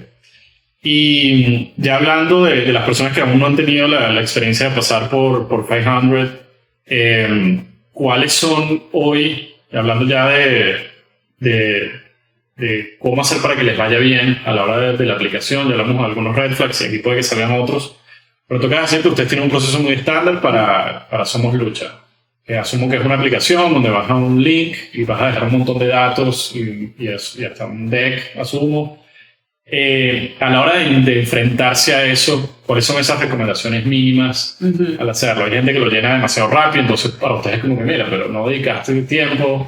Hay otra gente que entonces da respuestas larguísimas y no empatiza con ustedes, que ustedes tienen que leer cientos de aplicaciones y no van directamente al grano de la pregunta que hicieron. ¿Qué recomendaciones generales hay ahí a la hora de aplicar? Sí, creo que, o sea, nuestro proceso en sí es bastante estandarizado justo por el volumen de aplicaciones que tenemos. O sea, cada convocatoria aplican más o menos como a 1,000 compañías, de las cuales seleccionamos entre 10 y 12, ¿no? Y entonces, y el proceso realmente, por la naturaleza de la decisión que tenemos que tomar y la etapa en la que estamos, pues es difícil como que filtrar y usar como estos métodos como que más escalables, por así decirlo, porque nuestro proceso no es tan escalable. Creo que lo hemos vuelto bastante cada vez más, ¿no? Con la experiencia, pero no pasamos las aplicaciones por un filtro, y con todo esto que hay de AI estaría increíble, pero también hay biases importantes y como que creemos que hay como ciertos aspectos humanos que hay que entender. Y entonces nosotros tenemos como un proceso muy estandarizado por esa misma razón, y también esto va muy unido a lo que te decía, como de entender, como que igualar la cancha y decir como a ver quién ha hecho qué con los recursos que tienen, ¿no? Y entonces como que tener una misma aplicación ayuda mucho. Pero yo creo que en general, y esto creo que es como no específico a 500, es el consejo que yo siempre doy, es ser increíblemente claro con la respuesta que estás, más bien, sí, tener una respuesta increíblemente clara a la pregunta que te están haciendo. Okay. Y no irte por por la tangente. Y esto aplica en una aplicación escrita y en una entrevista con un inversionista, ¿no? En una aplicación escrita, si tú escribes una Biblia, pues para quien lo lees, lo lee, estás esperando, estás como exigiendo mucho más, ¿no? O sea, tenemos que pasar por mucha más, deja tú como si está bien escrito o no, ¿no? O sea, es como tienes que pasar por mucho más contenido para llegar a la carnita de la respuesta. Y en una entrevista, pues aplica lo mismo, ¿no? O sea, si no me estás, o sea, si yo te pregunto como, oye, ¿cuál es tu estrategia de go-to-market ahorita que estás empezando a lanzar? Y tú me empiezas a decir como, no, es que ¿sabes qué? Nuestro diferenciador y la competencia hace esto y lo otro, como, o cualquier otra cosa, te das cuenta y entonces es como de, híjole, sí, pero, o sea, yo conozco bien la competencia, pero yo te pregunté del go-to-market, ¿no? Entonces como que para mí como el ser increíblemente claro y conciso a lo que te están preguntando, a responder con a lo que te están preguntando, tiene un valor muy, muy fuerte. Porque significa, o sea, porque representa que conoces, que sabes bien lo que estás respondiendo, ¿no? Que no estás tratando como de echarle crema a tus tacos, ¿no? Muy mexicano ese dicho, pero como, o sea, exacto, o sea, como que no le estás metiendo como mucho fluff, ¿no? O sea, es como te estoy respondiendo lo que es. Y muchas veces, o sea, esas respuestas claras, concisas, es como decir, o sea, a ver, mi go-to-market es con 3 canales, aquí, aquí y acá. Si funciona uno, nos vamos a enfocar en ese y así funciona, ¿no? O sea, como que para mí ser claros y ser concisos es increíblemente importante. Y ahí te pregunto algo, a ver, yo he escuchado que un hack para tener un poquito más de probabilidades de que te presten atención en esas lecturas de las tantas miles que llegan, es como empatizar con ustedes y decir cómo yo le hago la vida lo más fácil posible al partner para que entienda mi idea, como para que se canse menos leyendo la mía y precisamente otra que la mareó y no le daba las respuestas, ya generas un poquito más de appealing ahí. O sea, tú, y sé que tienen que ser objetivos, pero al final son humanos. Sí, o sea, es que ahí creo que la clave está en que no estás vendiendo aire. Okay. ¿No? O sea, creo que lo más importante es como hacerte tú esas mismas preguntas a la hora de construir tu compañía. Yeah. Y entonces eso como que lo hace increíblemente fácil, ¿no? Es, a ver, o sea, si yo soy un equipo en una etapa súper temprana, tengo un MVP que construimos como quieras, ¿no? Ya sea que le pagamos a una agencia y entonces pues está tercerizado y eso no le gusta a los VCs, o tenemos una idea y no hemos validado nada, pero tenemos un insight muy fuerte, ¿no? O sea, como si tú te haces la pregunta de cuáles son mis fortalezas y cuáles son mis debilidades también, o sea, si tú como que regresas a los first principles de qué es tu compañía y cuáles son las fortalezas de tu compañía y de lo que tú estás haciendo, se vuelve muy fácil sobresalir porque no estás vendiendo algo que no es, ¿no? Y entonces aquí es en donde tú tienes que entender, o sea, tienes que saber en dónde está esa fortaleza, porque pongamos el ejemplo de que no tienes un MVP, ¿no? Pero tienes un insight de industria que dices como, no, es que de verdad yo necesito como, o sea, necesito hacerlo. Y entonces ves en una aplicación, en nuestro caso, pues nuestra aplicación tiene varias etapas, ¿no? O sea, te pedimos un video en donde queremos escuchar de ti, de por qué haces lo que haces. Queremos entender el modelo de negocio de tu compañía, queremos entender la atracción que has logrado hasta hoy, queremos entender un poquito sobre el mercado, ¿no? O sea, como que hay diferentes etapas, o sea, partes. Claro. Y si tú sabes que tú puedes transmitir como este insight en el video, haz un gran video, okay. ¿No? Y como que transmítelo por ahí. Si, por ejemplo, tú eres un perfil un poco más técnico y no eres gran vendedora y dices como, no, es que sabes que a mí mi fuerte es programar y, güey, o sea, ay, perdón. Yo hago como, yo hago gran producto y neta mi insight técnico es, o sea, estoy construyendo, o sea, la tecnología que va a revolucionar mi industria. no necesitas como vendérnoslos en el video necesariamente, aunque ayuda, pero, o sea, como no necesitas como describirnos un mercado increíblemente detallado, pero sí hay una sección en donde te pedimos compártenos un usuario de tu producto, ¿no? Para probar lo que estás construyendo. Y entonces ahí es como, ok, pues, o sea, te hago un demo para que entiendas cómo usarlo, te doy el usuario que estás pidiendo y la contraseña para que sea increíblemente fácil para ti acceder y jugar con el producto, porque soy tan confiado y sé que esa es mi fortaleza, que te la quiero enseñar. Claro. Y entonces, o sea, para mí ahí está la clave, o sea, deja tú como cómo vendes más hacia afuera, cómo sabes cuáles son tus fortalezas y de dónde estás partiendo, cuáles son los pilares y los como first principles de tu compañía en particular. Bien, bien. Está bueno ese dato de aceptar dónde no eres demasiado buena o bueno y detectar lo que, o sea, nunca lo había pensado así, mira, yo no voy a brillar en el video, no es mi personalidad, no se me va a dar, déjame buscar otra parte de la aplicación donde sí se me da y que ustedes lo van a detectar precisamente. Está muy bueno ese dato.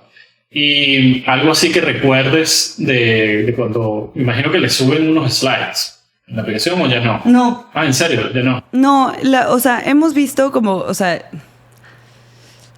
que no necesitamos un deck necesariamente. Y creo que también eso tiene que ver mucho con la etapa en la que invertimos, ¿no? Y por ejemplo, o sea, te digo, como invertimos como a través de nuestra convocatoria para Somos Lucha, pero también hacemos algunas inversiones aparte. Para las inversiones aparte sí necesitamos, o sea, sí pedimos un deck, también pedimos un video y también pedimos como un formulario quizás un poquito más sencillo, pero porque, o sea, ahí creo que hay la expectativa y por la etapa y la experiencia de founders que vamos a invertir en esa tesis de tickets. Sí. Ahí pues sí esperamos que puedan tener un buen deck y que puedan transmitir su idea de forma correcta con esas herramientas, porque esas son las herramientas que usan casi todos los VCs para tomar una decisión. Entonces como que te dice como, bueno, o sea, te da más confianza de como, bueno, va a poder levantar una ronda más grande, porque normalmente en esos casos no somos únicos inversionistas, somos parte de una ronda más grande. En Somos Lucha invertimos en empresas que no necesariamente tienen un deck, ¿no? Yeah. Y no nos importa el deck per se. Nos importa que nos puedas contestar cuál es tu modelo de negocio. Nos importa que nos pueda contestar quién es tu cliente, cuál es tu propuesta de valor. Y para eso no necesariamente necesitas un deck. Uh-huh. Y entonces como creemos que para nosotros por lo menos nos funciona mucho más hacerles esas preguntas directas sin esperar una Biblia de regreso, ¿eh? O sea, me puedes decir como mi cliente son mujeres de 20 a 35 años que viven en México y que tienen esta característica de necesidad, ¿no? O sea, no tiene que ser como la gran Biblia, pero sí creo que, o sea, así es como creemos que es la mejor manera de evaluar las oportunidades que vemos en la etapa en la que invertimos. Qué bien. Mucho más pragmático, no invertir ahí tiempo en tech, al menos en esa etapa, y esas horas, porque si toma horas hacerlo, dedicarlas al producto y dar con la mayor tracción posible a la aplicación. Exacto, porque además también después en el programa trabajamos mucho en preparar al equipo para levantar capital, ¿no? O sea, es como parte de el apoyo que damos, es como la experiencia que les compartimos es como de, mira, o sea, he visto miles de decks, esto es lo que funciona, esto es lo que no funciona, ajusta tu estrategia más hacia acá, entiende más, o sea, como que prospecta un poco más hacia acá, ¿no? Entonces como que los ayudamos de muchas formas a levantar capital y a estar listos para levantar capital. Qué bien. Bueno, estamos llegando aquí para que cierres duro el maratón, porque los que nos escuchan, yo entiendo que cansa. Estamos aquí en Pick Your Brain sin duda y es intenso. Estamos en enero, bueno, ya cerrando enero del 2023. En las últimas semanas o meses ha habido como angustia e incertidumbre están secos los fondos, va a haber o no va a haber capital para el 2023. Y aunque sabemos que nadie tiene exactamente la respuesta de la macroeconomía, ¿cuál ha sido el mensaje de ustedes a su portafolio para este año en general? O sea, yo he escuchado aquí en Ciudad de México que el 2023 es para apostar a demostrar que el negocio puede llegar a break-even y que puede ser rentable, es como lo que más he escuchado. He escuchado gente más pesimista que no va a haber capital en el 2023, tienes que llegar como sea al 2024, y por eso se ha visto un montón de layoffs, que triste obviamente que eso pase, pero ¿hay alguna recomendación que ustedes están dando al portafolio? ¿Cuál es la perspectiva? Sí, creo que algo que me enorgullece mucho de cómo vemos el trabajo del fondo con las empresas es que, digo, llevamos haciéndolo 10 años, ¿no? En esos 10 años han habido altos y bajos. Y algo que siempre nos enfocamos mucho es en entender en qué momento del tiempo estás y cuáles son los ¿cómo se dice? Los fundamentals de tu negocio. Yeah.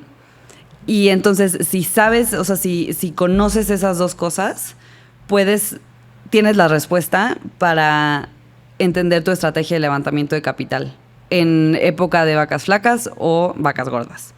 Okay.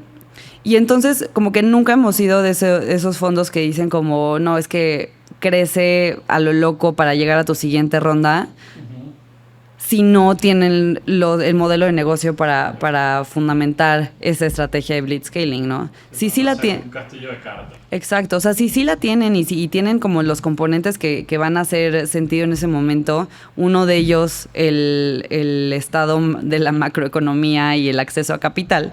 Entonces, pues sí lo empujamos y los apoyamos en ese lado. Pero como parezco disco rayado, pero siempre los empujamos a hacerse esas preguntas, a ser muy críticos y entender muy bien cuáles son las palancas de que mueven su negocio.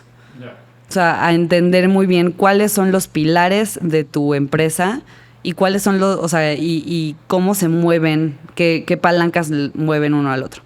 Y entonces es una larga respuesta para responder que ahorita seguimos haciendo lo mismo, ¿no? Seguimos empujando a entender cuáles son estas palancas, cuáles son estos pilares de tu negocio y cuál es la mejor estrategia para esa compañía en específico en este momento del tiempo.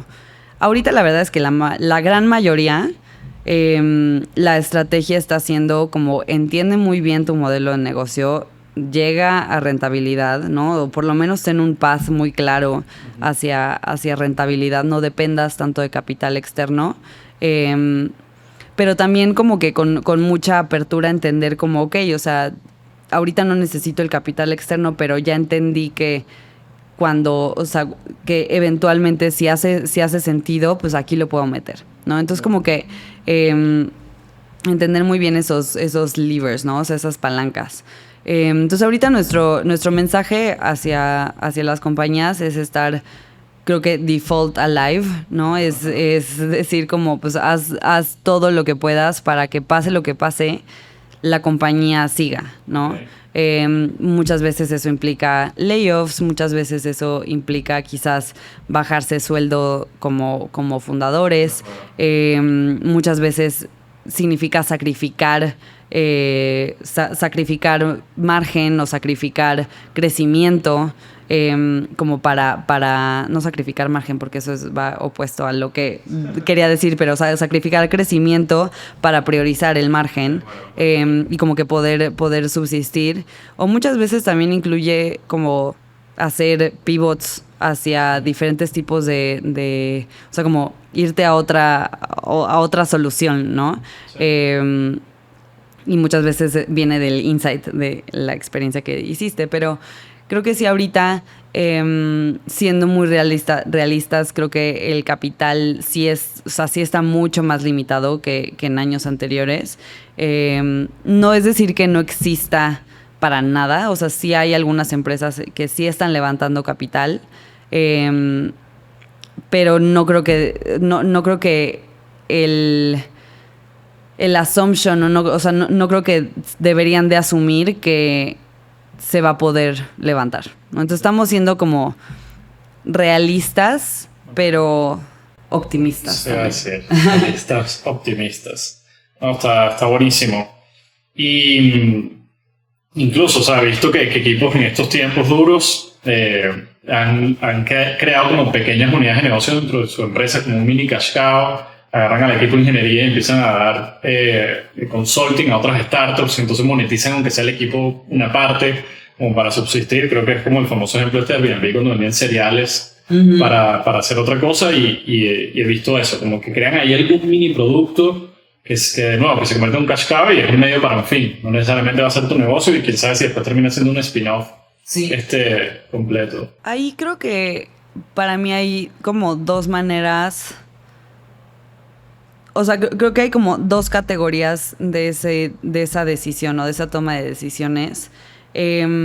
Una es como una reacción a un evento o como algo que cambia radicalmente como la dinámica de tu negocio. Y otra es como cambiar y ajustar la estrategia dependiendo de los factores externos que están pasando. O sea, para mí el ejemplo perfecto es la pandemia versus este cambio macroeconómico y el acceso a capital, ¿no? O sea, la pandemia fue como un episodio en donde no sabíamos ni cuánto iba a durar, ni qué implicaciones iban a tener, pero, o sea, fue un cambio radical e inmediato, ¿no? Y aquí es en donde tienes que, como, ahora sí que reaccionar y demostrar que tienes increíbles instintos y decir como, no sabes qué, hacia aquí va, o sea, con esto sobrevivimos o nos morimos. Y ahí es en donde sí creo que vale la pena como hacer un pivot, ¿no? O sea, como que cambiar radicalmente y decir como, no, ¿sabes qué? Para aquí no va y tenemos que, o sea, pagar por completo la gasolina en esto y dedicárselo a esto, ¿no? El ejemplo que dabas de la consultoría. De hecho, tenemos varias empresas que acabaron haciendo eso y por eso sobrevivieron la pandemia. Y creo que para mí el otro escenario viene más con entender, otra vez parezco disco rayado, pero para mí ese otro escenario viene más con entender cuáles son las palancas de tu negocio, cuáles son los pilares de tu negocio. Y entonces ahí es en donde dices como, híjole, ok, pues no voy a tener tanto acceso a capital, pero entonces yo, o sea, sigo creyendo que hay un camino o hay una estrategia hacia el llevar el producto a donde lo estamos llevando, y entonces como que puedes apagar iniciativas o puedes como que cambiar quizás como el camino, pero no el objetivo. O sea, que es diferente a decir como, no, es que tengo que reaccionar rápido o me muero. Aquí creo que justo esa reacción rápida es la que es más riesgosa para empresas. Sobre todo ahorita creo que el momento más riesgoso está siendo para empresas en etapa temprana, porque ya venían con esa inercia, ¿no? Y ya venían con esa inercia de decir como, ok, o sea, el camino va con capital externo y necesitamos alimentar esta estrategia. Y de repente como que le apagas el capital y es como, no, freno de mano y tengo que ahora sí como decidir, o sea, encontrar otro camino. Para empresas en etapa temprana, a mí me gusta pensarlo más como sigues haciendo un poco lo mismo, justo haciendo trade-offs. ¿No? O sea, haciendo trade-offs de quizás sacrifico crecimiento por margen o sacrifico... sí, o sea, sacrifico un feature de mi producto que no necesitaba, pero que pues sonaba increíble. Entonces como que, o sea, creo que, y digo, ese framework quizás necesita un poquito más de pulir, pero para mí es así, ¿no? O sea, no es importante no ver, o sea, no reaccionar con freno de mano ante cualquier situación. Hay algunas situaciones que definitivamente lo ameritan, pero sobre todo creo que lo más importante es tener un conocimiento profundo sobre cómo funciona tu negocio. De acuerdo. Sí, al final lo dijiste tipo live, o a veces te dicen, mira, empieza a priorizar ya revenue, porque cuando nos estás enfocando en otros indicadores que precisamente apuntan a la rentabilidad, márgenes, profit, etcétera, uno empieza a agregar naturalmente caprichos al producto, a la marca, y vamos a hacer este evento porque nos parece cool. Y es como, mira, pero eso en verdad mueve o no mueve la aguja. Exacto. Que al final es una expresión que a mí me encanta. O sea, ¿esto mueve o no mueve la aguja? Y además, ¿cuál es la aguja que quiero mover? De las tantas que puede haber en ese... Aquí es donde el North Star Metric viene súper bien. Brilla solito y es como muy obvio. Mira, si no logramos eso, como no hay capital teóricamente, ahí sí vamos a morir. Exacto. Y empiezas a, si queremos hablar ya más en coloquial, a cortar la grasa y bueno, vamos a construir músculo definitivamente. Y bueno, nos quedan 2 y ya son para ti. Algo que yo creo que esta industria tiene muy duro, y lo hablamos un poquito al principio, son sacrificios, trabajamos muy duro, es una industria muy intensa que no duerme, todos los contextos cambian en el día a día, entonces tienes que estar como que, es un ultramaratón infinito, o sea, como que no acaba. Incluso en el evento de 500 que hicieron ustedes el año pasado aquí en Ciudad de México presencial, me encantó cuando Freddy Vega le contaba a la audiencia de emprendedores que estaban ahí el portafolio. Y bueno, Freddy Vega es de Platzi, que es una startup que ha escalado un montón en la región y son grandes. Él decía, miren, no crean que nosotros estamos aquí, ya lo logramos y se acabó el estrés. No, son los mismos problemas que ustedes están teniendo en otras etapas, solamente que a una escala mayor. Ya no tienes que despedir a 5, tienes que despedir a 50, ya no tienes que levantar 500,000, tienes que buscar 5, 50 millones. Entonces, como es muy fácil volverse workaholic en esta industria, creo yo.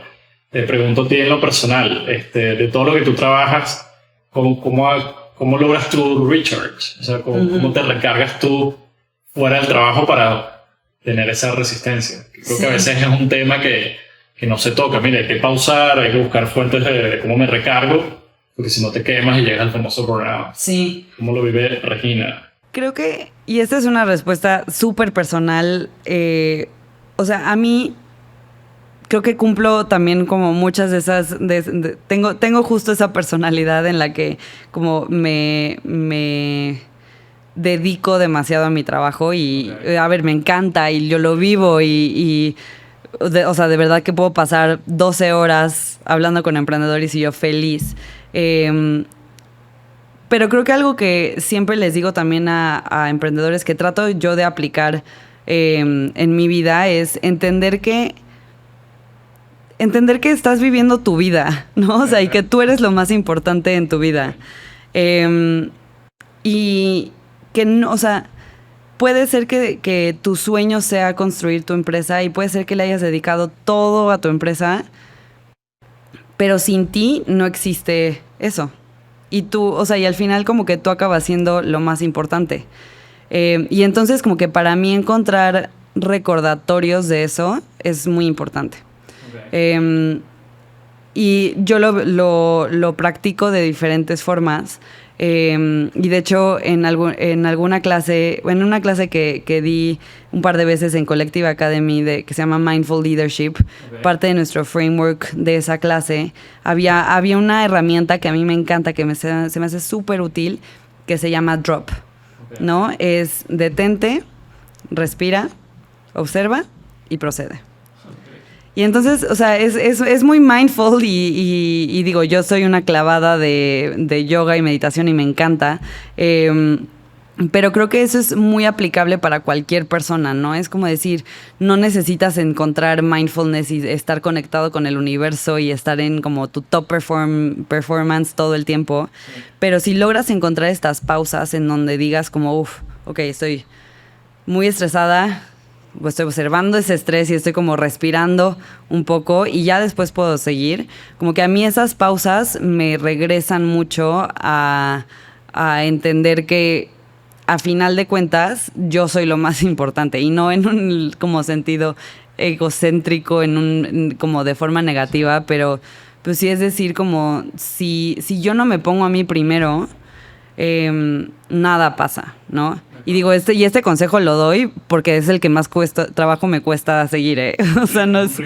Sí. O sea, creo que por eso me encanta platicar sobre este tema o sea, la importancia de salud mental y la importancia de como que saber que no eres tu trabajo y no eres tu empresa, eres tú haciendo tu empresa y construyendo tu empresa. Y entonces creo que a mí me cuesta tanto trabajo que por eso me he vuelto como también obsesiva en aprender y como que obligarme a trabajarlo y a no hundirme en eso. Tanto que hasta me lo tatué. Pero, no, pero, o sea, creo que sí es súper importante como que tener esos recordatorios. Y también encontrar lo que te funciona, ¿no? O sea, hace poco hablaba con un emprendedor que me decía, es que me estoy como obligando a ser parte del como 5 a.m. Club porque ayuda un buen a la productividad y esto, no sé qué, pero yo la verdad es que siempre fui un night owl, yo siempre fui súper productivo de noche. Y en serio sí le pregunté como, ¿y por qué te estás tratando de cambiar? ¿No? O sea, ¿por qué estás como que asumiendo que algo que funciona para algunos te va a funcionar a ti? Mejor, conócete y construye un ambiente y una rutina y un ecosistema que como que te favorezca, que juegue en tus, o sea, de acuerdo a tus fortalezas, ¿no? No tanto como obligarte a mejorar tus debilidades. De acuerdo. Pues creo que ese sería como mi mayor consejo. Y para ver aquí, ¿que te tatuaste el drop o no, parecido? Esto ya es como un poquito más o sea, un de Braille, ¿no? Pero aquí dice I am. Bien. Que sí, también significa otras cosas, pero ya no tienen nada que ver con salud mental o demás. Está bueno. Sí, lo dijiste también que hay que sincerizarse en el negocio y antes del negocio con uno mismo definitivamente para saber quién es uno y aceptar en que uno no es bueno, que a veces es dificilísimo y decir, mira, me voy a olvidar de eso y no va a pasar y eso no es algo que se me da o lo que implique que se me dé, porque creo que uno puede desarrollar cualquier cosa. No vale mi tiempo, más bien me voy a enfocar en otra cosa y no se puede hacer todo. De hecho, ahí para seguir recomendando libros, hay uno que a mí me ayudó mucho que habla de cómo en verdad hacer settle down en ciertas cosas y decir, mira, voy a ir deep en esto. Se llama 4.000 semanas o 4,000 weeks. Uh-huh. Y es una persona que escribió el libro durante la pandemia y habla definitivamente de, mira, vivimos a veces con la creencia de que vamos a poder lograr todo lo que queremos. Y en verdad, oye, es nada más ver un poquito hacia atrás en los últimos 5 y 10 años y cuánto hicimos de lo que creíamos. Y no pasa nada, y de repente esto yo lo puedo traducir a un ejercicio que recomienda mucho Warren Buffett. Él dice, haz una lista de las 25 cosas que quieres lograr en tu vida, y de esas 25, solamente enfócate en 5. Y cada vez que aparezca una de las otras 20, le tienes que decir que no. Porque si tú le das espacio a una de las otras 20 que también las quieres hacer, las 5 no van a suceder porque no logran convivir a veces en tu espacio de tiempo. Y es que el foco es increíblemente importante, no solo, en empresas creo que para mí se me hace de las cosas más valiosas el poder decir que no a diferentes cosas y enfocarte en una que sabes que me va a mover la aguja, pero también en tu vida personal creo que entender en qué te estás enfocando en ese momento, porque también creo que hay etapas, ¿no? O sea, hay etapas en donde tu foco, pues sí, o sea, toda tu dedicación y toda tu energía puede estar ahora sí que yéndose a una cosa, pero tienes que entender como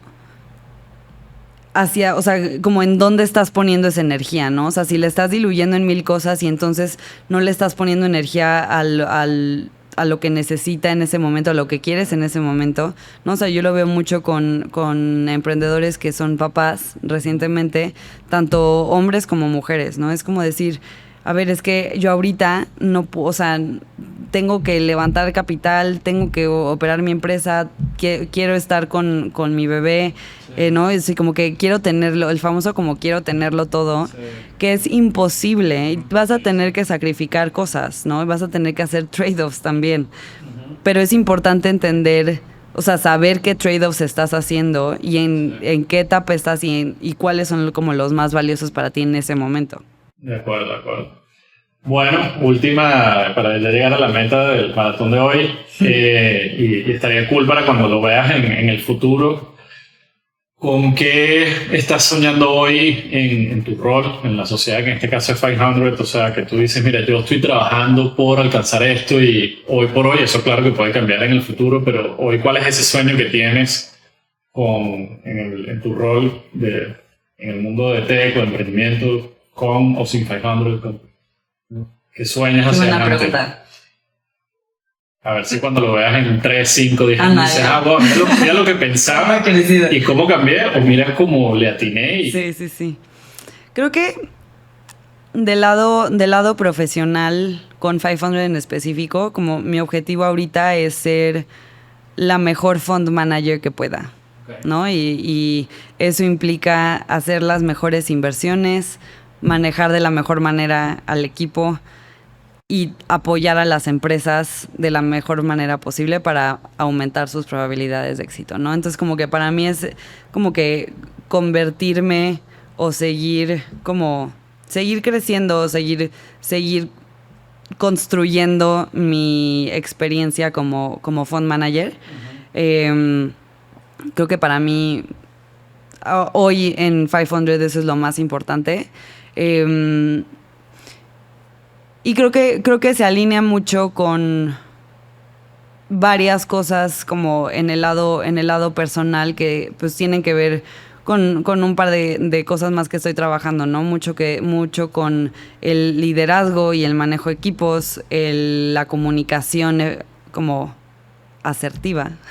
Valga, justo hago un error de comunicación diciendo sobre comunicación asertiva, pero o sea, tener esa, o sea, estoy trabajando mucho en eso, estoy trabajando mucho también en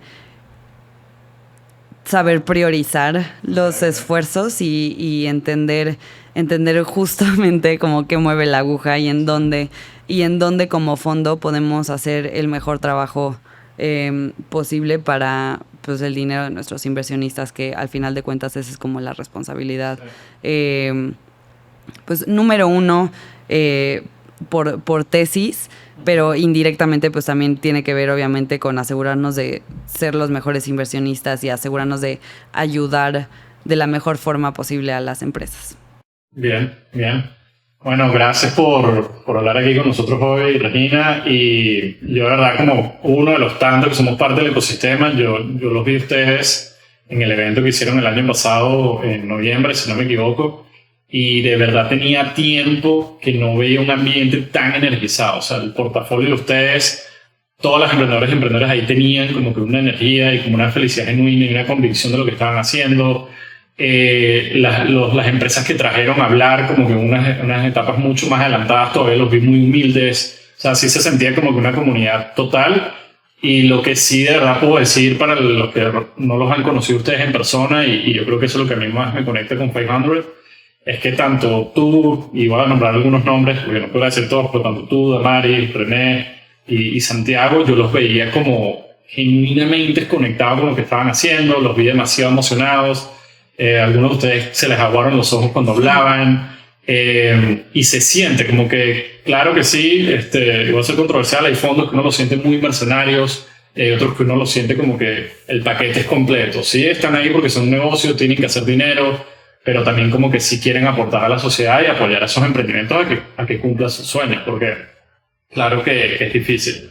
Entonces, bueno, casi que de mi lado agradecer y que les vaya buenísimo en todos los fondos que vienen hacia adelante. Al contrario, muchas gracias. Sí, sin duda creo que a mí eso sí siempre ha sido lo que más me encanta de 500 y creo que es como la esencia de o sea, lo humano que es como que es el equipo, ¿no? Y qué increíble escuchar que estamos logrando transmitir por lo menos un granito, un porcentaje de cómo lo sentimos y lo que estamos tratando de construir. Así que nada, pues muchas gracias. No, a ti. Bueno, estamos listos por hoy y nos vemos en otro episodio.